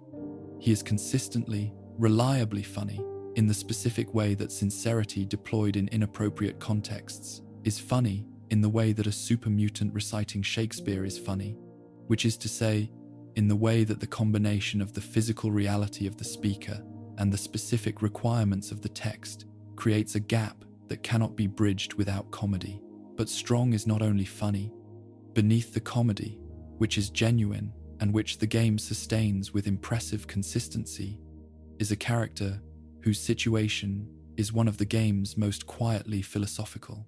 The situation of a being who was human once, who was changed into something that the human world cannot accommodate, and who is trying to find in the thing he has become some version of what he remembers or imagines the thing he was to have possessed. The milk of human kindness is not a real thing. Strong knows this, at some level knows that he is searching for a metaphor rather than a substance, that what he is actually looking for is something about being human, that the process that made him a super mutant took away, and that he has not found a way to recover. The search is genuine, even if the object of the search is not literal. The game allows Strong to remain on the surface for players who want him on the surface, and to become something more for the player who is willing to look at what the comedy is sitting on top of.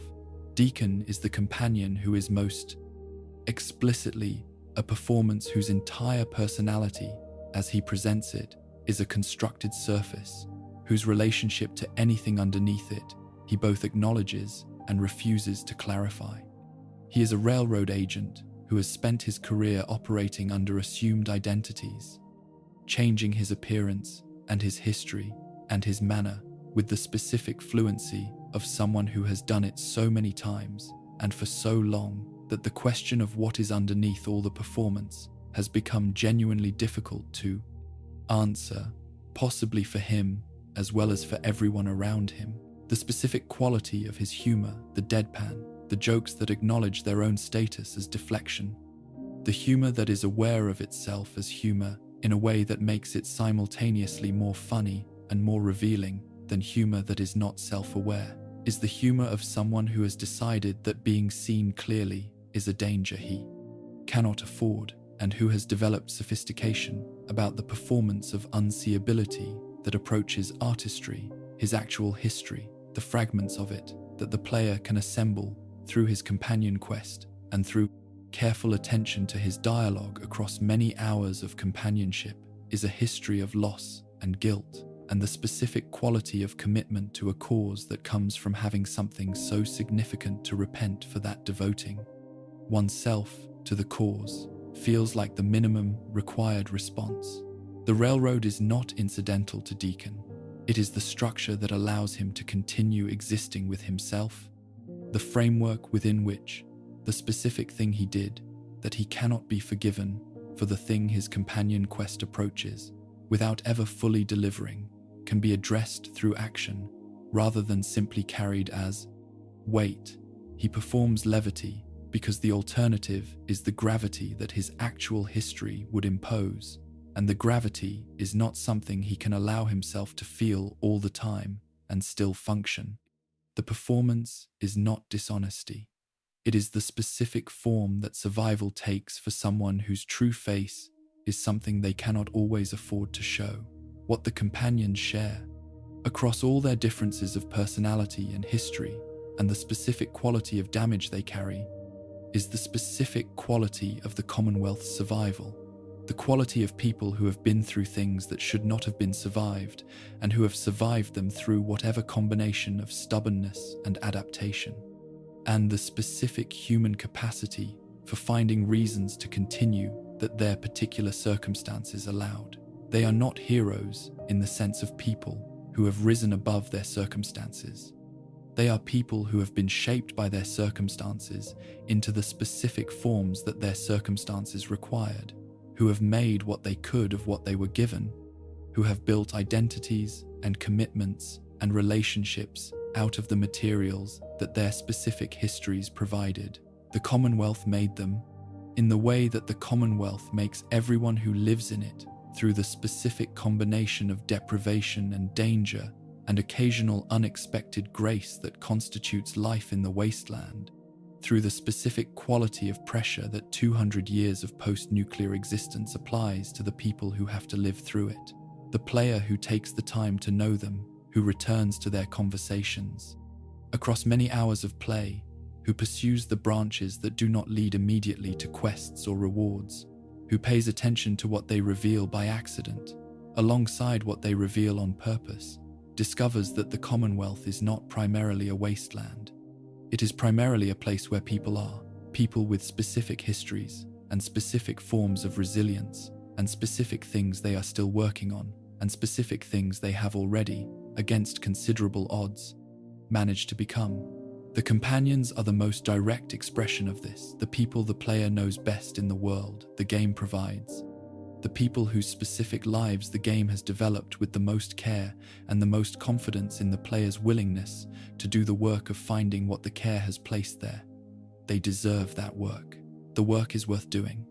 And the Commonwealth, understood through the specific lenses of the specific people who inhabit it, is a different place than the Commonwealth understood from a distance smaller in some ways, and in every way that matters, larger.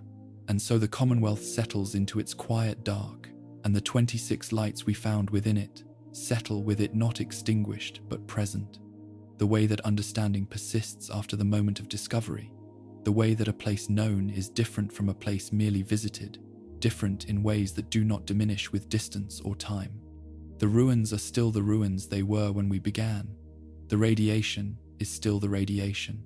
The enemies that patrol the broken streets are still there, still dangerous, still the specific forms of danger that 2 centuries of post-nuclear existence has evolved from the raw materials of human desperation and ecological catastrophe. None of that has changed.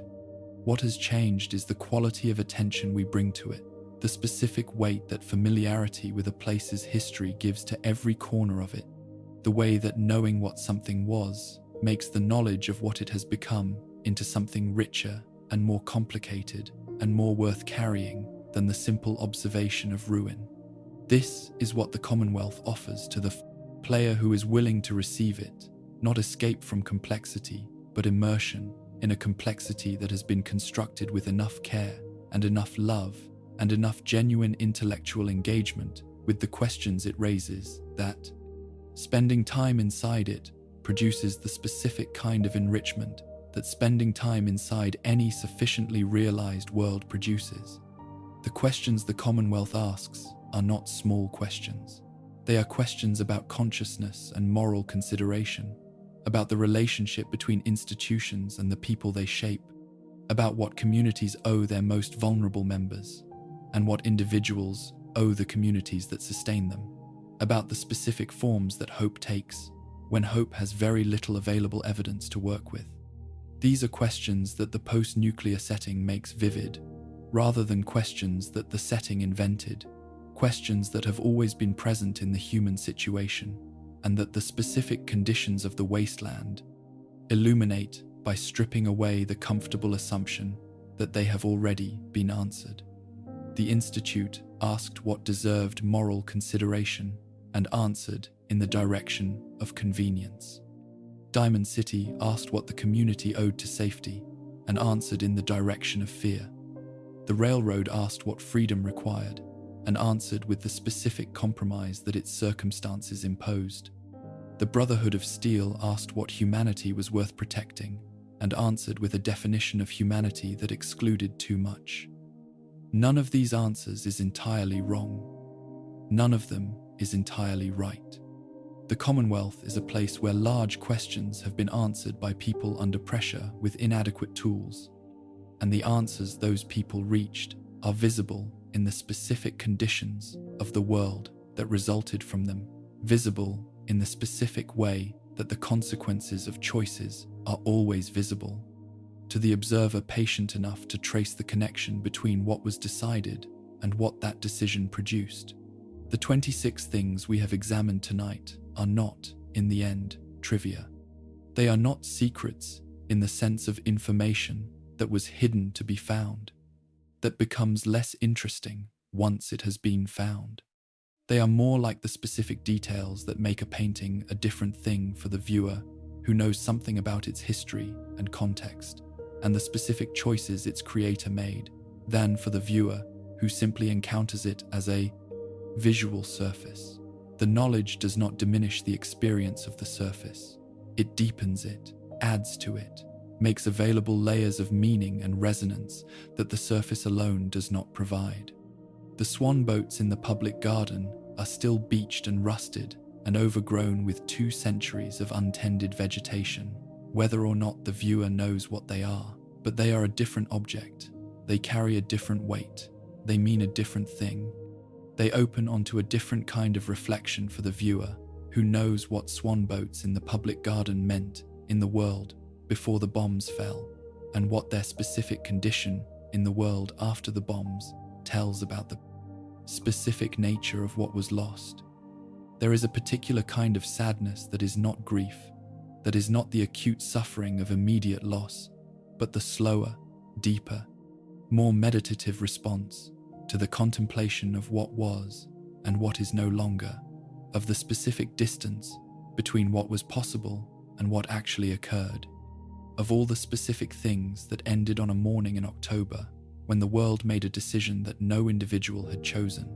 This is the sadness the Commonwealth specializes in producing, not through dramatic event, but through specific detail, not through the narration of catastrophe, but through the patient accumulation of evidence that the catastrophe was real, that it happened to real people in real places, that the ruins are not a setting but a consequence.